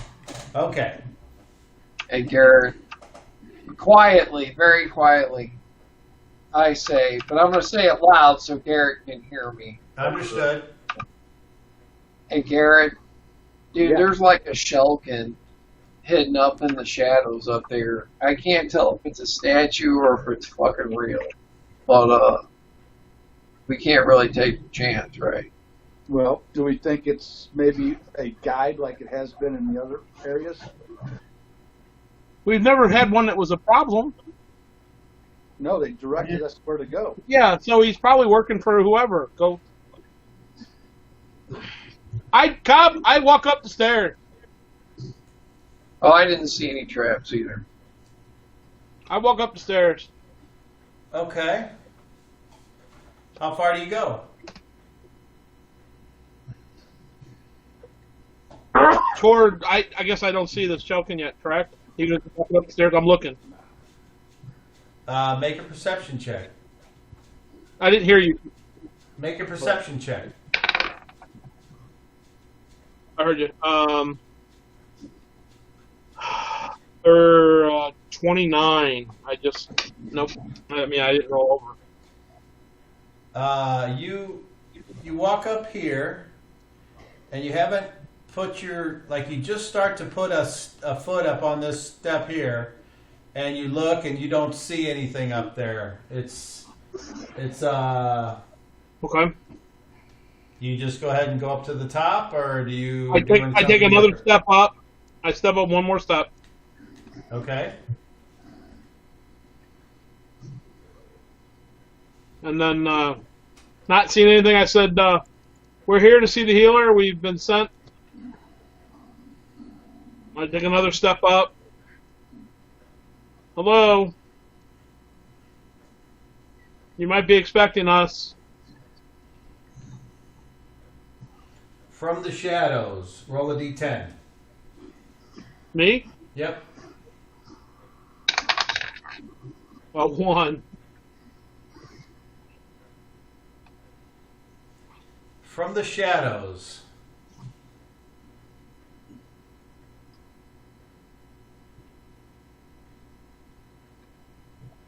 A voice says,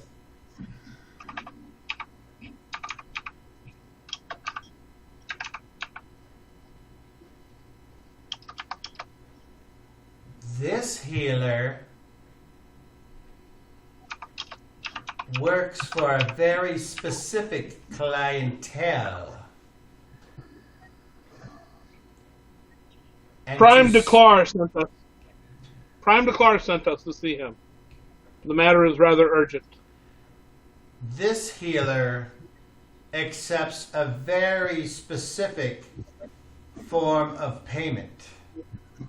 We have the little topaz coins.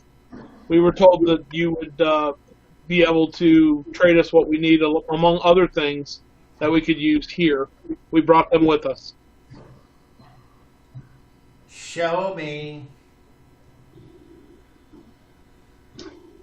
Do I hear this as well, Kyle? Yeah, I was just going to ask you. Roll your hear noise.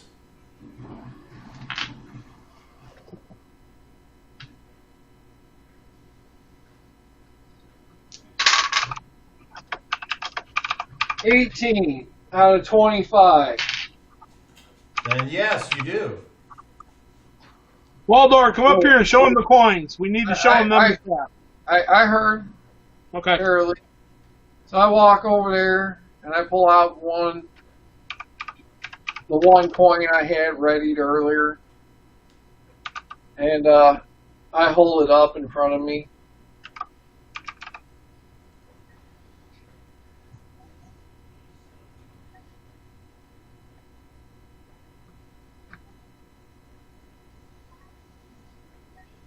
Yes? No? It's not right? It's the wrong color. Did you pass out, Cobb? I hope he hasn't So- been talking this whole time, and he's been talking. So I know who you are. Now comes the real test. Any who are allowed to see the healer may not bring weapons of any kind.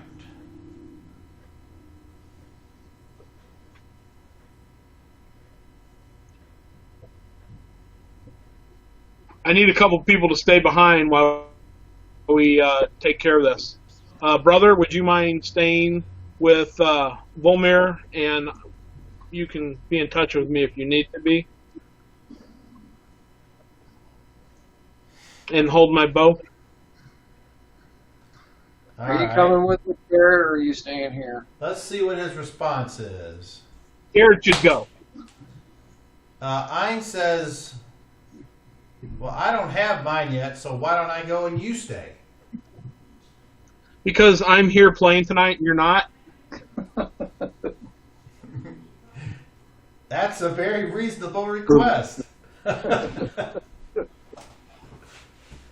So he comes up and grabs your bow if you let him. And I give my short sword too. I don't hide any. I don't take any hidden weapons with me. Okay. And what else? Who else? I show him this dagger that has my holy symbol on it. Is this considered a weapon even though it's not a usable weapon? You don't think that could kill someone?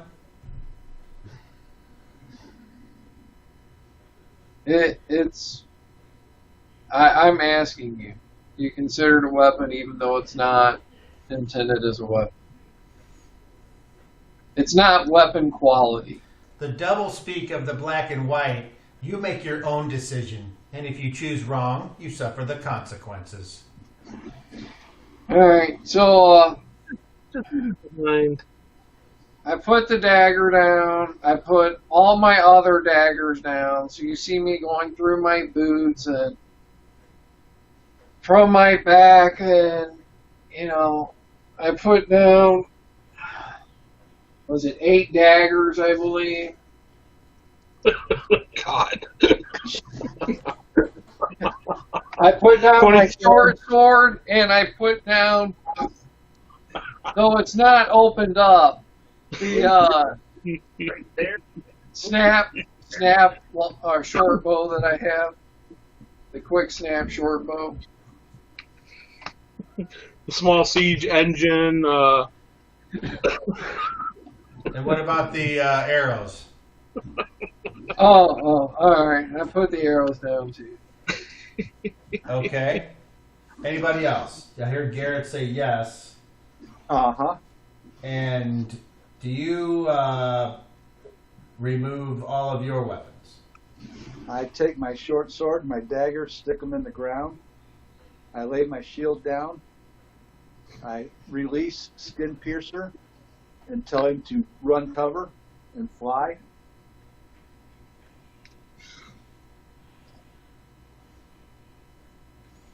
And let him take off. He says, what does that mean, run cover? Keep the area, check the area from the sky, make sure nobody's sneaking up on us. Okay. All right, so. Sorry, Kitty, you're going to have to get out. You three, in any particular order, go. Yeah, me first. I'm first. I'm right at the top of the stairs. I can keep going. If you let me. Okay. I mean. So, 0 first, 2 second. I'll be second. All right.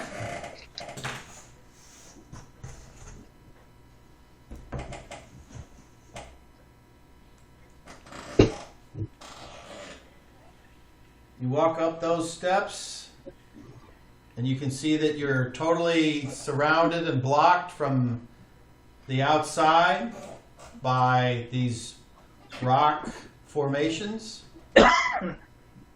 And you come to what appears to be a giant empty turtle shell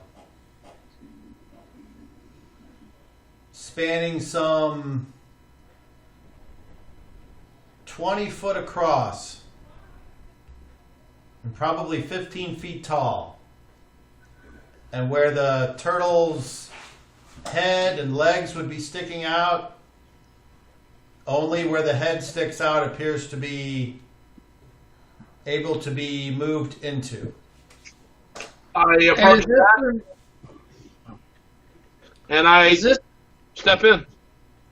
hey, does this remind me of one of the monsters from my time shells? Well, it's not translucent. It appears to be a turtle shell. This looks like a real turtle, just giant, right? Yeah. Yeah, it's nothing like yours. Okay. All right, I go in behind them. This looks like a real turtle that we're used to, just of a much larger size. Your turtles we called them turtles so they look like turtles to us. Similar, but they were completely different. Okay. So, you enter into the building, and it's dark, and your eyes adjust. And the humans, they can barely see anything. There's only a little bit of light coming in the front, and even that doesn't extend but 5 foot into the giant turtle shell before it's completely dark. The Gotomy, however, he can see a very different interior. He sees what appears to be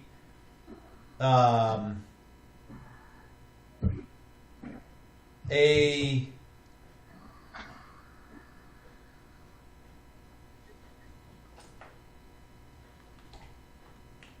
carriage, and the carriage has got like a shaft of light coming down onto it from some unknown source, and in front of the carriage appears to be 3 empty, like traveling chairs. They're kind of like camping chairs, but they're made out of wood, and they appear to be of fine quality. And they're the kind, that you can fold up and take away. And then in front of that is a fire, like a ring of fire, which I thought I had out here, but that's okay. And It used to be there on your right side. It used to be right there where all that stuff is. I think it's outside of the table, but outside of the map table. well, I ain't been there in a while, so I don't know. It used to be. I don't know if I could say. yeah.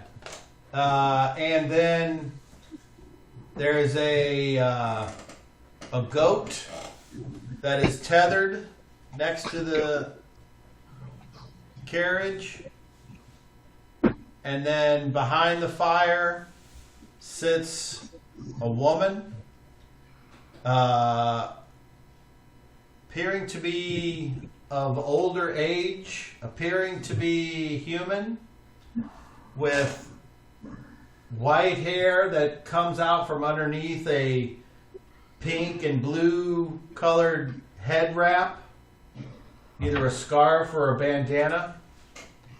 She's got a ring on every finger and several pieces of jewelry around her neck.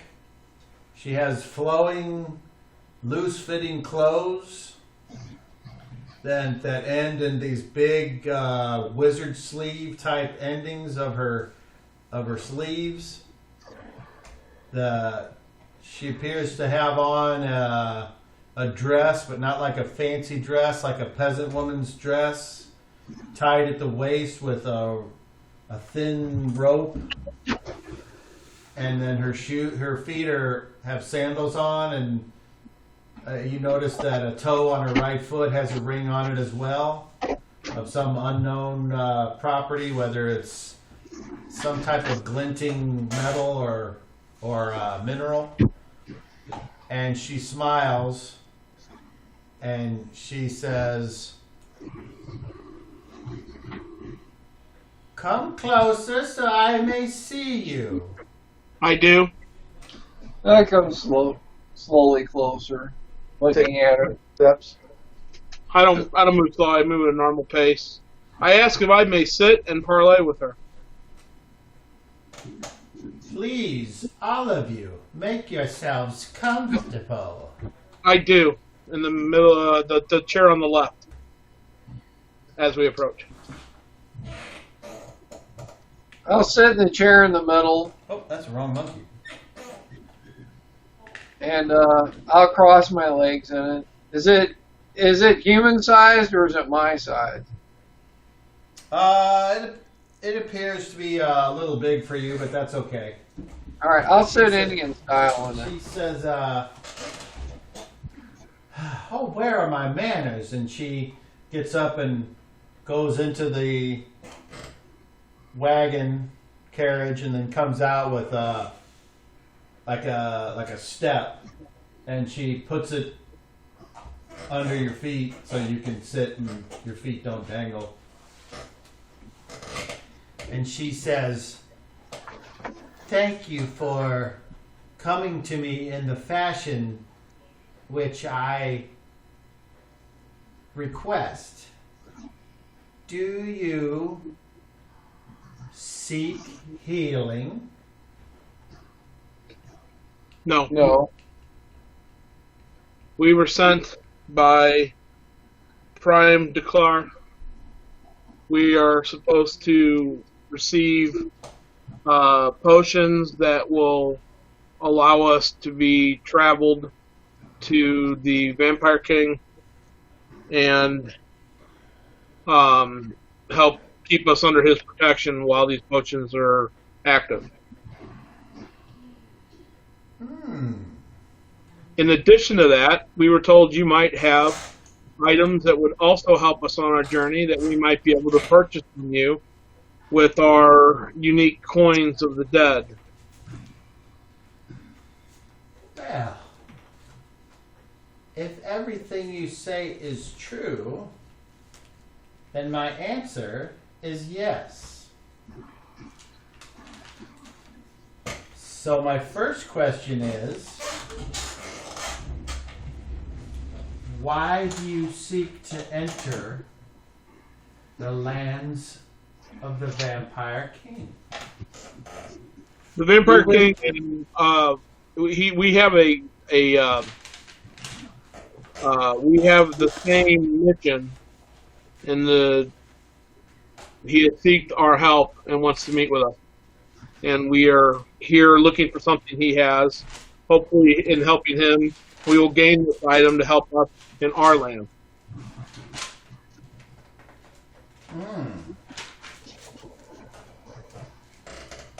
How interesting.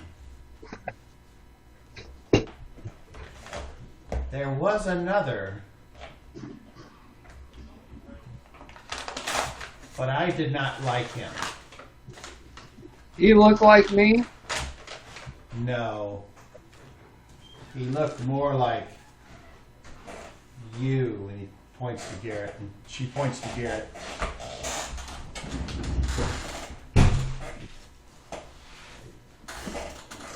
Really? When was this? Couple days ago by your reckoning. A lifetime by mine. So, We thought we might have been followed here to this land. I wonder if this is that same individual. he was hard to see. I looked into him, but there was nothing there. Very strange. Sounds like it. And he left without saying goodbye. That's kind of rude. The only thing that I remember was the strangeness of his name. What was it? Bulbarafkin. Say that one more time, Cobb, because of the internet. Bulbarafkin. And he had a stench about him. A stench that was dangerous and corrosive. And she sniffs. I smell a little bit of that upon you all. But he reeked and was hard to treat with. But it is rude to speak ill of one who is not around to defend themselves, and as such, I will not mention him again. I now turn my attentions fully to you all, hoping for a more pleasant interaction. Yes, ma'am. I am Madame Eva. I am the potion master of the Vistani.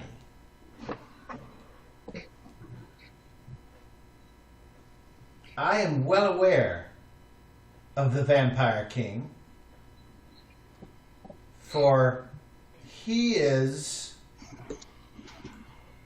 someone with which I do business.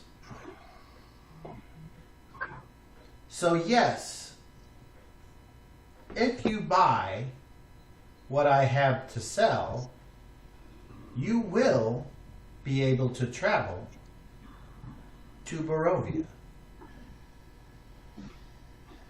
Is this something you want? Yes. Yes.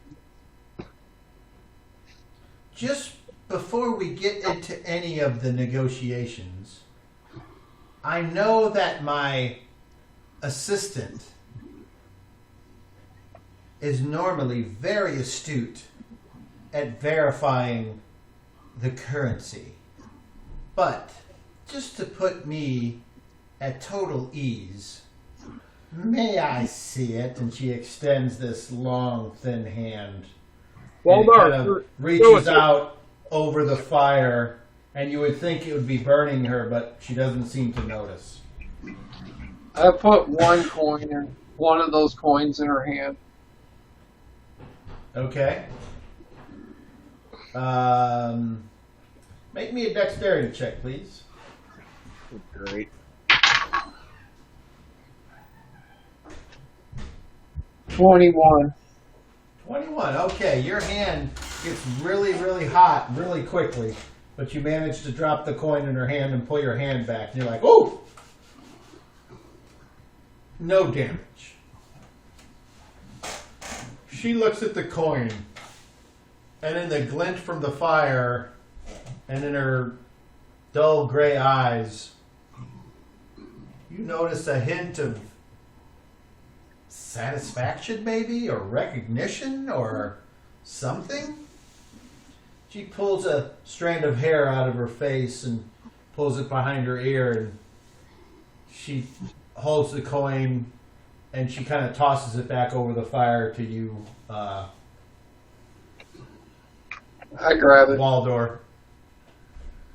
And she says, you will each need a full dose. But luckily, it only costs 1 coin for each. Are you going to take anyone else? There are 5 of us total. So you will need 5. If Waldor, how you many have coins do we have? enough for the 5, we may get to some of the more interesting things I have to offer. Let's hear those first. No, payment first. Walter, how many coins do we have? I pull out 5 and hand them to her. Do we have more than 5? She looks expectantly at Waldor as Zero asks the question. You have more than 5. Well, I believe you, although I shouldn't, because you lie as well as tell the truth. And your mixture of black and white is a most cunning deception. Nevertheless, I choose to believe. So tell me, if you give me an idea of what you would like, I can make better decisions on what to offer. Everything Would you mind comes, if I- everything comes in potion form. Every you mind if potion costs 1 coin.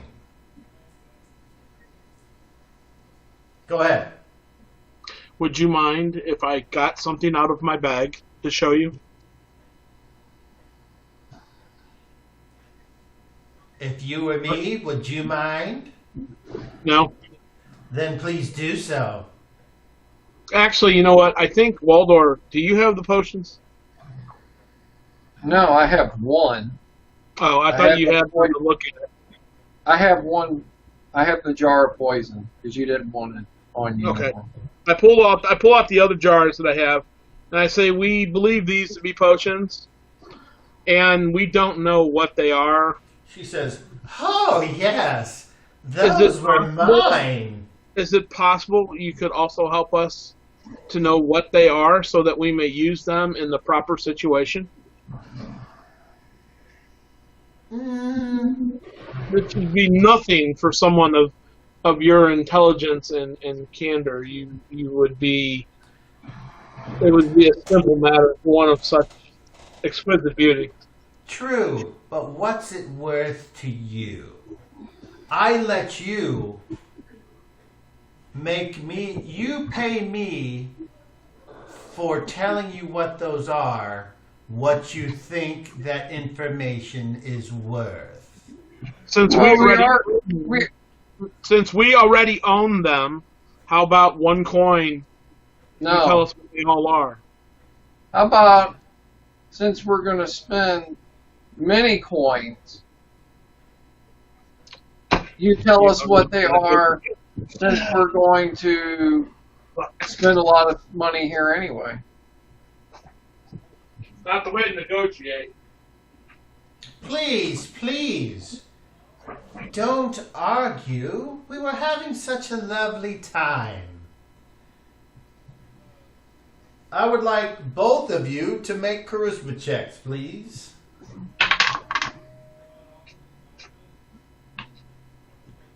$30. Don't-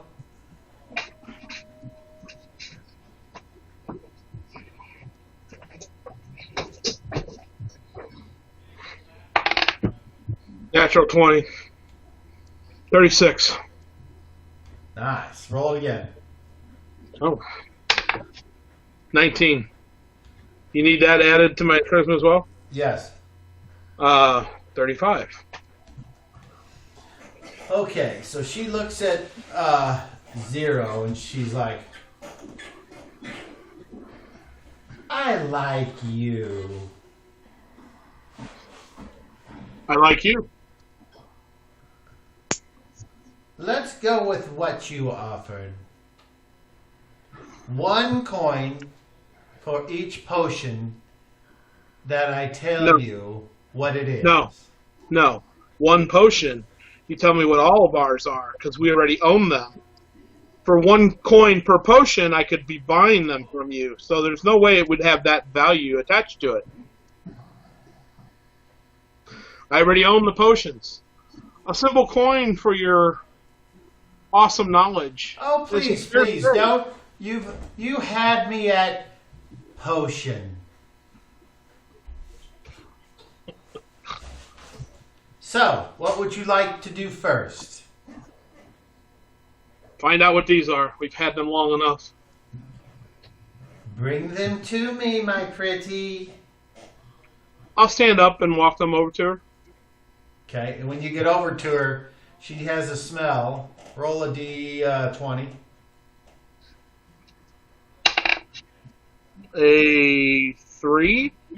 Okay, you're not sure what it is, but it's not that great. But she smiles up at you and you see her fucking meth mouth. And she says, place them in my lap. I do so. Oh. Please, before I burst, go sit down. I go sit down. So, the DM will find that sheet with the potions on it, because it should be right here. Let's see if I remember. Okay. So, how many do you give? Cobb, the potion. I guess I don't have them in front of me anymore. I had the one. They're sitting right over there in front of my seat. I didn't take them home. Can't you just? I mean, they're like my dice. I have them in my hand. So there's jar 1, 2, 4, and 6. 1, 2, 3 was empty. 4, 5 the Ganami has, and 6 is the other one. So 1, 2, 3, 4, there's 4 total. Okay. So she says, and now 1 coin. Waldor, will you hand me a coin, please? I take a coin over there. I asked you to hand me a coin, please. I toss the coin at him. I'm sitting right next to you. I got up and I went over there, and you stopped me part of the way, so I turn around. I said, Waldor, will you hand me a coin? You said, I get up and take a coin over there, and I immediately said something. You're steering the motion to getting up. I said, I asked you to hand it to me. Why is it so difficult? I'm sitting right next to you. It's not like, so you tossed at me while you're sitting next to me? No, what happened was the way it played out, Sean. He got up and he started to walk, and you said, no, give it to me. So he turned around and he threw the coin at you. That's what happened. Well, I didn't wait for him to get across the room to throw the coin at me. If you didn't tell me, all right, whatever. Just give her the fucking coin. I don't give a fuck. You screwed up what I was going to try and do by not doing what I asked you to do. She's like, you guys fight more than a bunch of hen hussies. Yes, we do. It's unfortunate.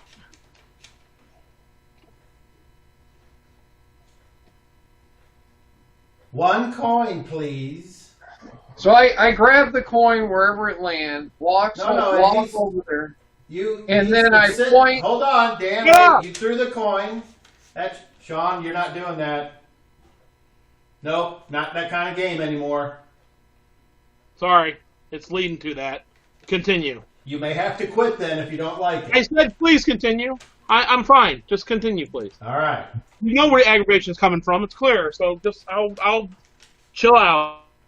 All right. So she looked at you and said, one coin, please. You have a coin that's sitting in your lap, the one that was tossed at you. I pick the coin up, I walk over, and I just give it to her. Okay. I'm done with trying to do anything. I point at the potion number 6. You cannot remove the stopper on that potion. It's the one that feels empty. That's right. You put a trap of some sort on it. Well, remove the trap. She needs to examine it. I can't remove the trap. It's an empty bottle. We thought it was an empty bottle. You put a trap on it. I can't remove it. How does the trap get removed? By opening it and setting it off. The empty bottle was number 3. Number 6 is the one you put a fire trap on. Right, that's the empty bottle. Number 3 was the empty bottle. Number 6 had number 3 was the healing potion we used already. That's why it's empty? Yes. And you guys don't even have that anymore. That's gone. Right. I wrote down. Okay, I wrote down. I have the bottle still. I'm going to scratch out 3 off my paper, and I'm going to scratch out 5 because you have it. So I only have 1, 2, 3, 4, of which I handed her. Okay. No, you have 1, 2, okay. 5. No, you have 5. It's the poison. Okay, I'm sorry. You have 1, 2, 4, and 6. Correct, and those are the ones I gave her in the last. Okay, you put fire trap on 6, huh? And it has nothing in it? I don't... Okay. It didn't come up as magical, and we thought it was empty. Yeah, I remember you doing that. It didn't check out for poison either. So I put an O down for something. What was the O for? That was for number 6. No, I put an O as it meant something to what you said it was. I don't remember what the O was. Like for the alteration one, for number 4, I put M and M. It was magical, and the M meant something. Oh, no, there's a necromancy on the poison. I'm not talking about that. Would you like to make your intelligence memory roll for the day? No, it doesn't matter. If he says he's got a fire, I just don't remember the fire trap being a. Yeah, I'll make the damn roll. If you remember, that's great. What am I rolling on? My 30 or 20? You're rolling an intelligence check on a 30, please. I rolled a 13. That's one below my intelligence. Oh, wait. All right. Am I adding it together? Yeah. And then I rolled a 27. Not enough. Okay. Damn it. Very good. Okay, so she says, well, if this one's trapped, Yeah. No point. Don't open it. but perhaps I can still tell you what's in it. Well, I was told there was nothing in it. That's why he fire trapped it for some reason. Still don't understand or remember why. Do you remember why, Waldor? Yeah, we were in we were in the inside of the lair where you guys in my time. Yeah, but And why? we were trying to find ways. We were trying to figure out ways to do damage, and that was the only thing that I had available at the time. And we thought it would be good for later use since the model was supposedly in. She says, So you mean like throw it like a bomb, and when it breaks, Yeah. it opens and the fire goes off? Is that what you mean? Yeah. she Okay. says, it is empty. And she sets it on the ground. She then goes to one of the jars. Jar number 2. And she says, there it is. She looks like she's looking at something on the side of it. And she says, this is a potion of water breathing.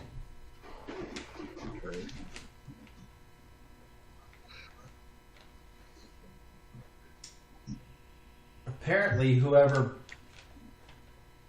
purchased these from me had something to do with water. She moves over to potion number 4. One of my more popular varieties. This is a potion of strength.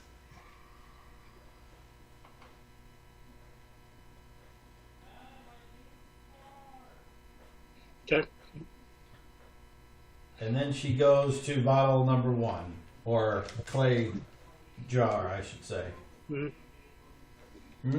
This one I don't like to sell, but I was made an offer I couldn't refuse. It is a potion of invisibility.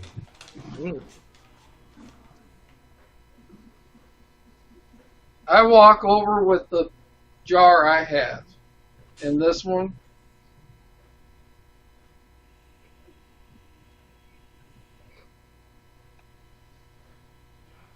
Make a charisma check, please.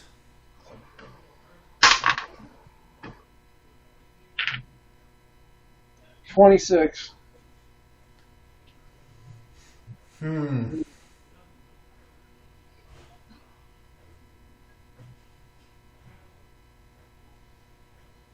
That is what you said it was. Pure, unadulterated, solid death.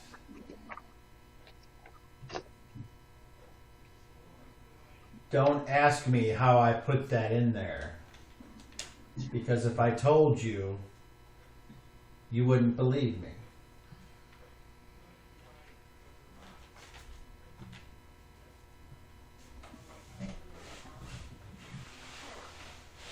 Interesting.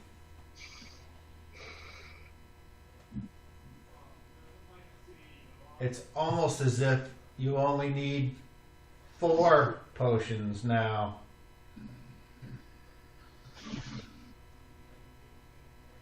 How so? She just smiles at you.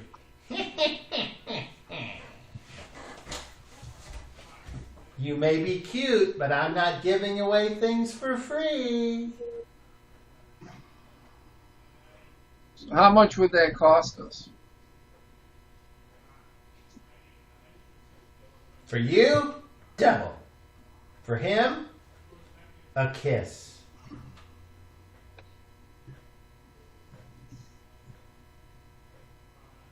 I'm okay with that.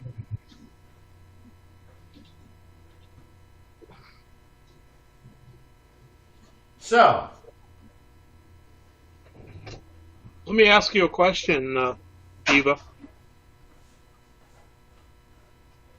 I know you can probably make potions of healing without a doubt. I know you could use such potions. Is there anything that you wish to be healed on yourself that maybe you can't heal? I'm a healer of sorts as well. Perhaps I can freely give you my ability to use on you to help you with something that perhaps you can't mend. I don't know. I would assume that you could do any and everything, but if there's something, please allow me to assist you at no charge. there is only one thing that ails me, but it is something you, I doubt, can cure. Give me a chance. Tell me what it is. I don't wish to say it out loud. I'm embarrassed. I Come stand up. closer. I stand up and walk over there, and I lean in towards her face, and with my ear, I won't mention it to anyone else. She whispers. She whispers something. You have your phone with you? I do. Can I read her lips from this angle?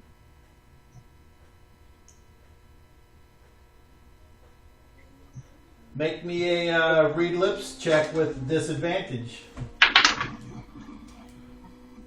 No, that's, of course, I roll a 19 for the first one. Oh, 16 now. That is a 28. That's your lowest roll? Yep, I rolled a 19 on my first die roll, and a 16 for my second one. Okay. Well, I got my phone near me too. Since we know Gary can't keep a secret. Let me know when I can. Let me know when I can react. you can. Okay, I get down on a knee and I take her by the hand and I said, I'm truly sorry to hear that. I fear you might be right unless I can find someone that might be willing to fill those shoes. Surely one must exist. Apparently not, and she sighs. And she kind of turns away from you with your answer. And in the firelight and the fire that's shining off her face, you see a tear come out of her left eye and go down. Okay, enough of this foolishness. Let us resume our business dealings. And she kind of straightens herself up and pulls her hair back and kind of sniffs and wipes her nose with her shirt sleeve and does so.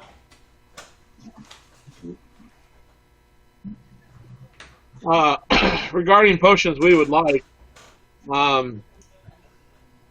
Garrett, are there any things, I know you don't know necessarily what types of potions are out there, and I don't either, so what I would suggest would be ask her something that you would like to have happen with either your ability in a fight or maybe something on your weapon or that would make your weapon greater or your ability in a fight greater or something along that line, something you would wish you could have that is out of your reach that would, something to do with you that a potion would change.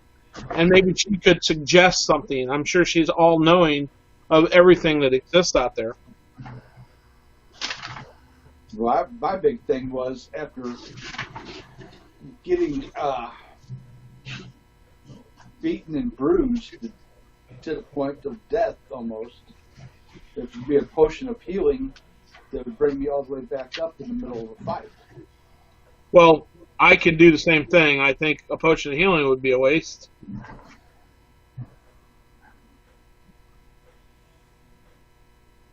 The only thing that I would like is, which is not potion. I mean, I'd love for my armor to be stronger, but can you make a potion for that? Is there something, Eva, that you could concoct that would make his outer shell like stone or indefeatable iron, something that would enhance the protection of his armor against the blows of his enemies? Certainly.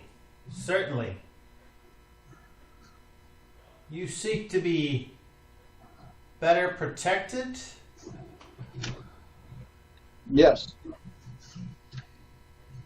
What if I were to tell you that there is a potion that makes you resistant to certain kinds of wounds? For instance, Fire. Would you like to be resistant to fire? Or acid? Or cold? Or the smashing of a weapon? Or the point of a dagger? What about a potion that makes you so quick you can't be hit at all? Or a potion that makes you so aware that you can anticipate your enemy's moves? All of these are possible, so long as you have the ability to pay.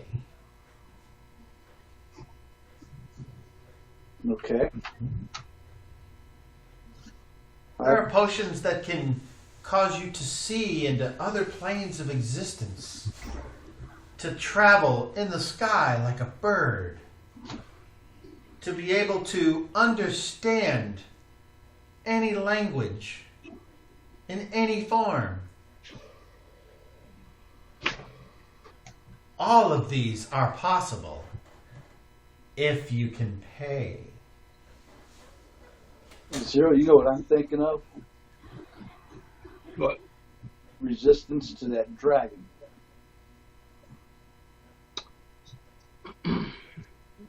Yeah, we have a dragon that tends to. Ultimately, we will be fighting again, and it breathes. It has an acidic breath to it. Is there something that would protect us from this acidic breath of this dragon for perhaps an entire encounter? Well, nothing lasts forever. But I mean, an encounter, like through the fight, hopefully to the end. I don't want to overpromise, my dear. I understand. But yes, such a thing can be done. I would like one of those for myself. I think that would be most useful in a fight against this thing, which is ultimately what's going to happen eventually. That's what I'm thinking. Everything else I can think that I might want is not something I do, or I can already make it happen. Is there something that would make a dragon vulnerable? Good question, Waldor. I'm sure that there is, but having not dealt with one, I cannot begin to guess. As far as I know, the dragon that roams these lands these days is under no one's control. Yeah, he's our problem child.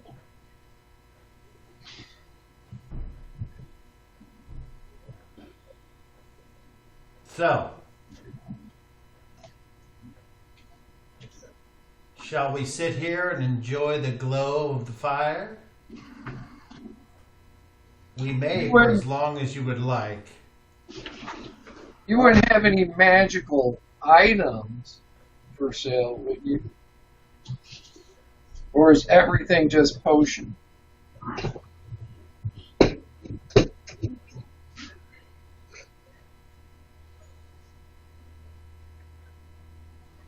She just kind of looks at you and doesn't say anything.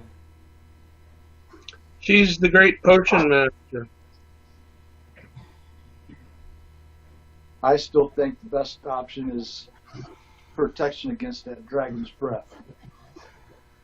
Waldor, how many coins do we have left? Do we have at least 5 that we can give her for 5 potions of protection from that dragon's breath? Yeah. Well, I think that should be the first order, is we order 5 of those. I don't know what else might be useful. My brother, if there was something my brother could have to better armor himself, he's usually in harm's way.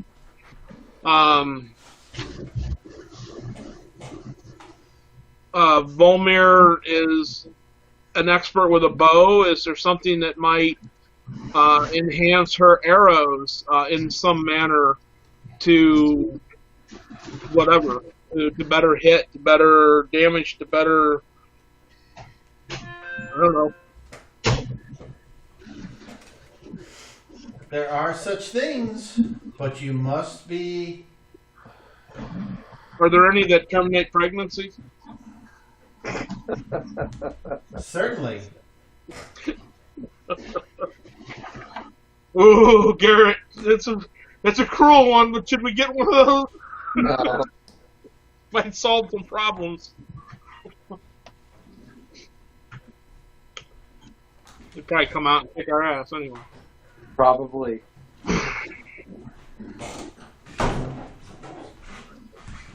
Shit, she's probably giving birth to the dragon sometime in the future or the past. What's up?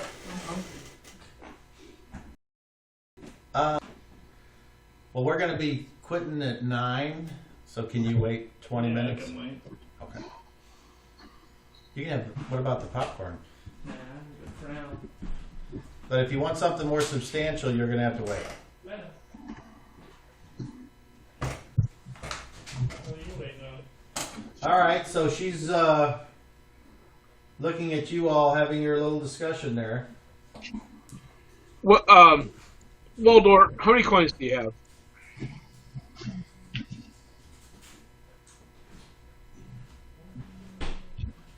I get up and I walk over in front of him and I mouth 25. Okay. I don't think we need to worry about using them all, obviously, unless you think of something different. But I think if we each had a potion of protection for the breath for the ultimate fight, I think if we could get something for Volmir that would something she could perhaps coat her arrows with that would make her arrows better in some way. Perhaps Eve knows of choices we could make. My brother, perhaps there's one that he could take that would allow him to absorb so many blows from an enemy before it actually affected him in person. Some sort of outer skin that would slowly wear away with each blow.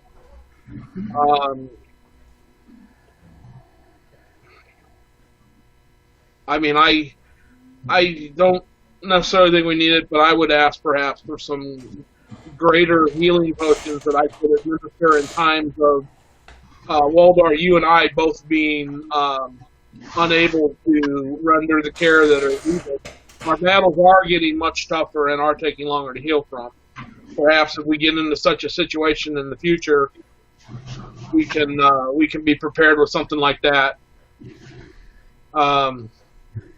Perhaps something similar to help armor Garrett. I think that would be something good too. Perhaps something similar to my brother where it would help prevent hits until such a time where it would wear off. Waldor, I don't know. I don't know what would be good for you. Maybe another one of those invisibility spells, or I mean potions. That might do wonders for someone like you. Sneak up behind the dragon or something like that. I don't know. Madam Eva says, what do you think would be more appreciated by those who seek more protection? Be made harder, as in more made of sterner stuff, or be able to reduce the power of the enemy's blows? There is no potion that can do both. But those are two options. I don't necessarily think any one is better than the other, but I'm starting to understand your areas of interest. So you have options there.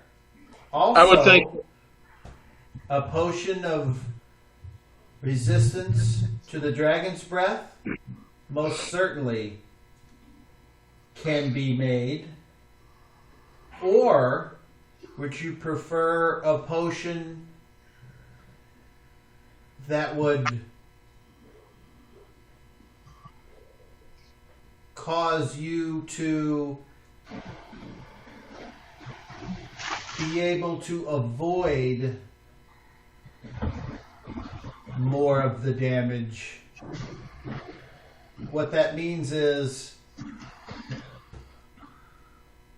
one would allow you to fight off the wound. The other one would give you a better chance of avoiding the wound. Those are, again, two separate potions. Just attempting to go by what you're talking about. how would a potion make you avoid the damage? Would it make you move in a fashion where you wouldn't take it, or if it's one of our? It would give you insight into the attack of your enemy. It wouldn't work for our frontline fighters because they would be within the range of the breath. They would need to be able to stand forward and resist it. Is there a potion that might give us barriers of protection from a dragon? Like from its attacks, its What do you mean by barriers? Like, are you talking about two different effects in one potion? Because if you are, that is dangerous. And I must tell you, mixing potions can yield great power, but great destruction to oneself. Or sometimes nothing. Even I cannot predict what happens when you mix one potion with another potion. is there a potion that would reflect the damage back on its sender? Yes, but it won't last as long. Because each potion has so much, I'll use the base term, magic. So how Waldor. long does it last? Waldor, I would think that if something breathed this type of acidic breath, or fire, for instance, that it wouldn't be harmed by what it breathes out of the innards of its mouth inside of its hardened shell. I can't see how it would affect me. I was thinking more like if something, like if the dragon pounded the front line guys, you know, it's going to hit everybody with its weapon, but the front line guys are going to take a beating from it outright. But if we could reflect that physical damage that it does to them right back to it, instead of them taking it, then that would hurt it fucking way worse than we're going to, right? Not with these weapons. That's the whole idea. But I don't know, Eva, is that something that can be done? Deflect the blow of a dragon back upon itself by taking a simple potion? It can, but it won't last as long. What you are describing is very powerful. There are specific amounts, and you cannot go above that. What in everything. The only thing that is infinite, as far as anyone knows, are the amount of crystal spheres in the sky. But we're here, and we have to deal with what we have. This creature is tough. It's going to take a while to defeat it, even if we can't. And I know, Zero was correct. If you do reflect an attack upon the creature that put it out into the world, it would also gain the same ability to not be affected that any other thing would have. And it may even be immune to it, as he said. This dragon, I don't know. I don't know enough about it, other than it's a real fucking bastard. I was just thinking more towards like when it tried to stomp on them or hit them with their tail or freaking bite or claw them, that it would reflect that damage back on itself. Well, She said it'll do that, but the potion wouldn't last nearly as long. The thought isn't wrong. It's the amount of time you want the effect to last that you have to decide what you want. So how long would it last? Well, I can't say exactly because this is an art, not a science. But most potions last, I don't know what type of measurement of time that you use. We use notches and candles. How many blows in a battle can that be? How many blows would it be able to absorb and send back before it was rendered useless? Is that perhaps a measurement you could use?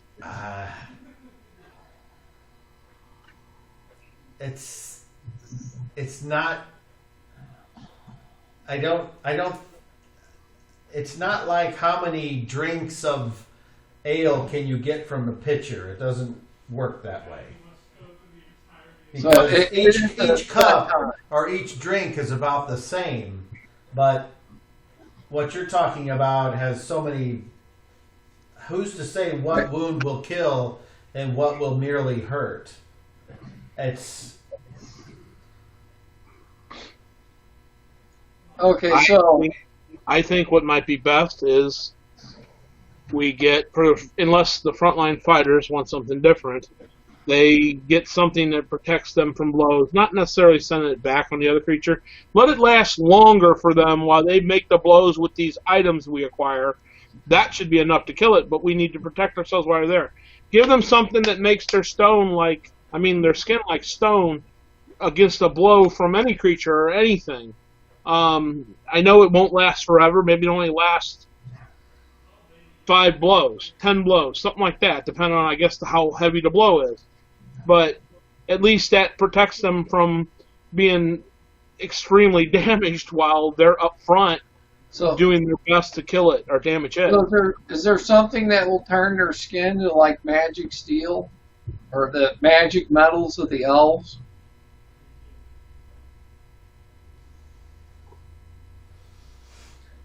yes, but that would be extremely short. That would have to be a last resort, I would think. Okay, so what's a lesser version of that? Because I'm assuming the dragon's just so powerful it's going to hit no matter what it goes for, hardly. Well, I'm hoping that the initial breath, being protected from that, will put it in shock and not sure what to do, and might leave us up with a little bit of an opening. Dragons are pretty smart. a potion of armored skin, depending on the amount of or the type of armor that you pick, the armor that provides complete protection from head to toe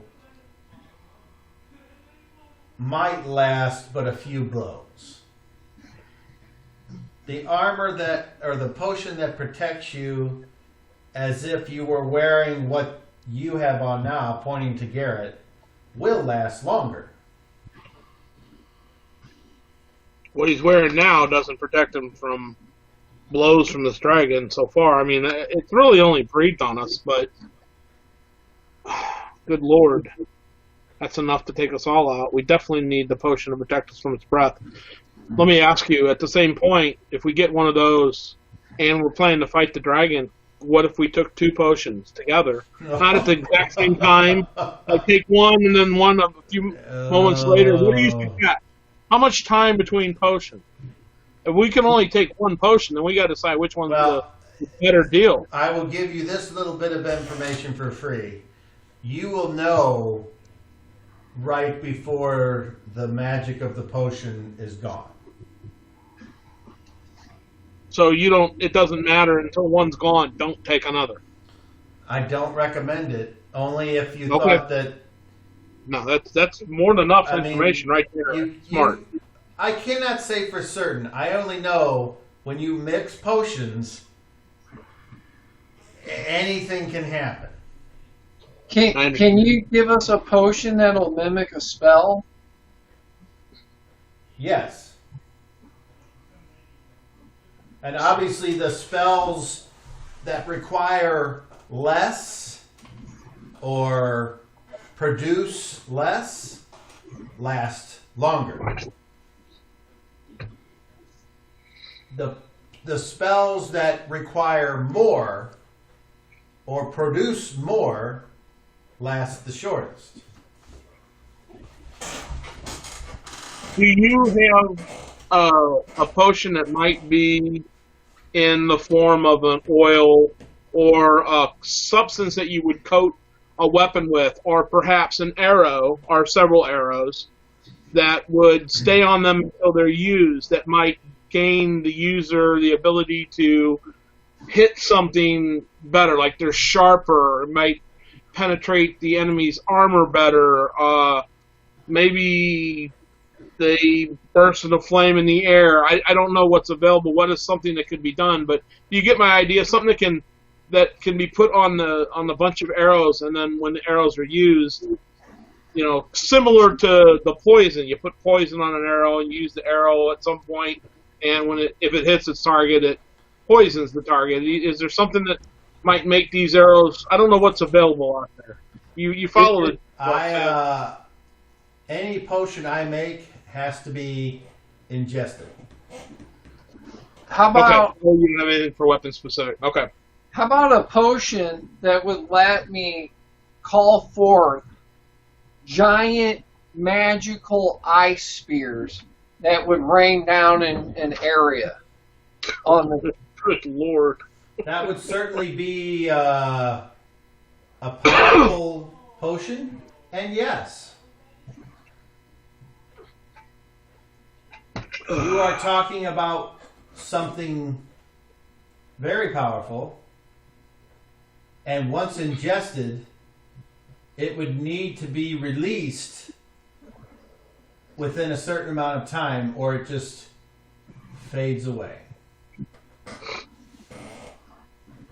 That'd be an excellent idea for you, Waldor. You figure out what it is you wanted to bring forth. And luckily, with my potions, there is no chance of messing up any kind of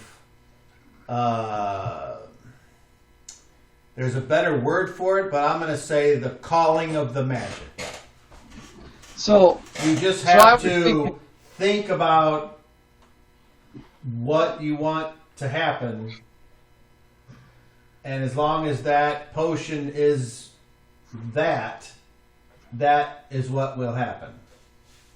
So it breathes fire, so the opposite of fire is ice, right? So if it would be immune to fire, then ice would be its bane, correct?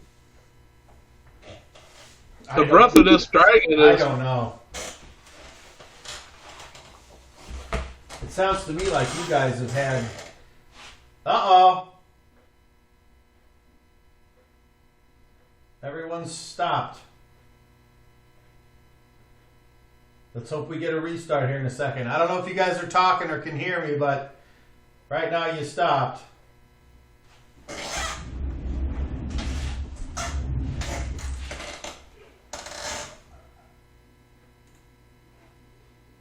Uh-oh, connection lost.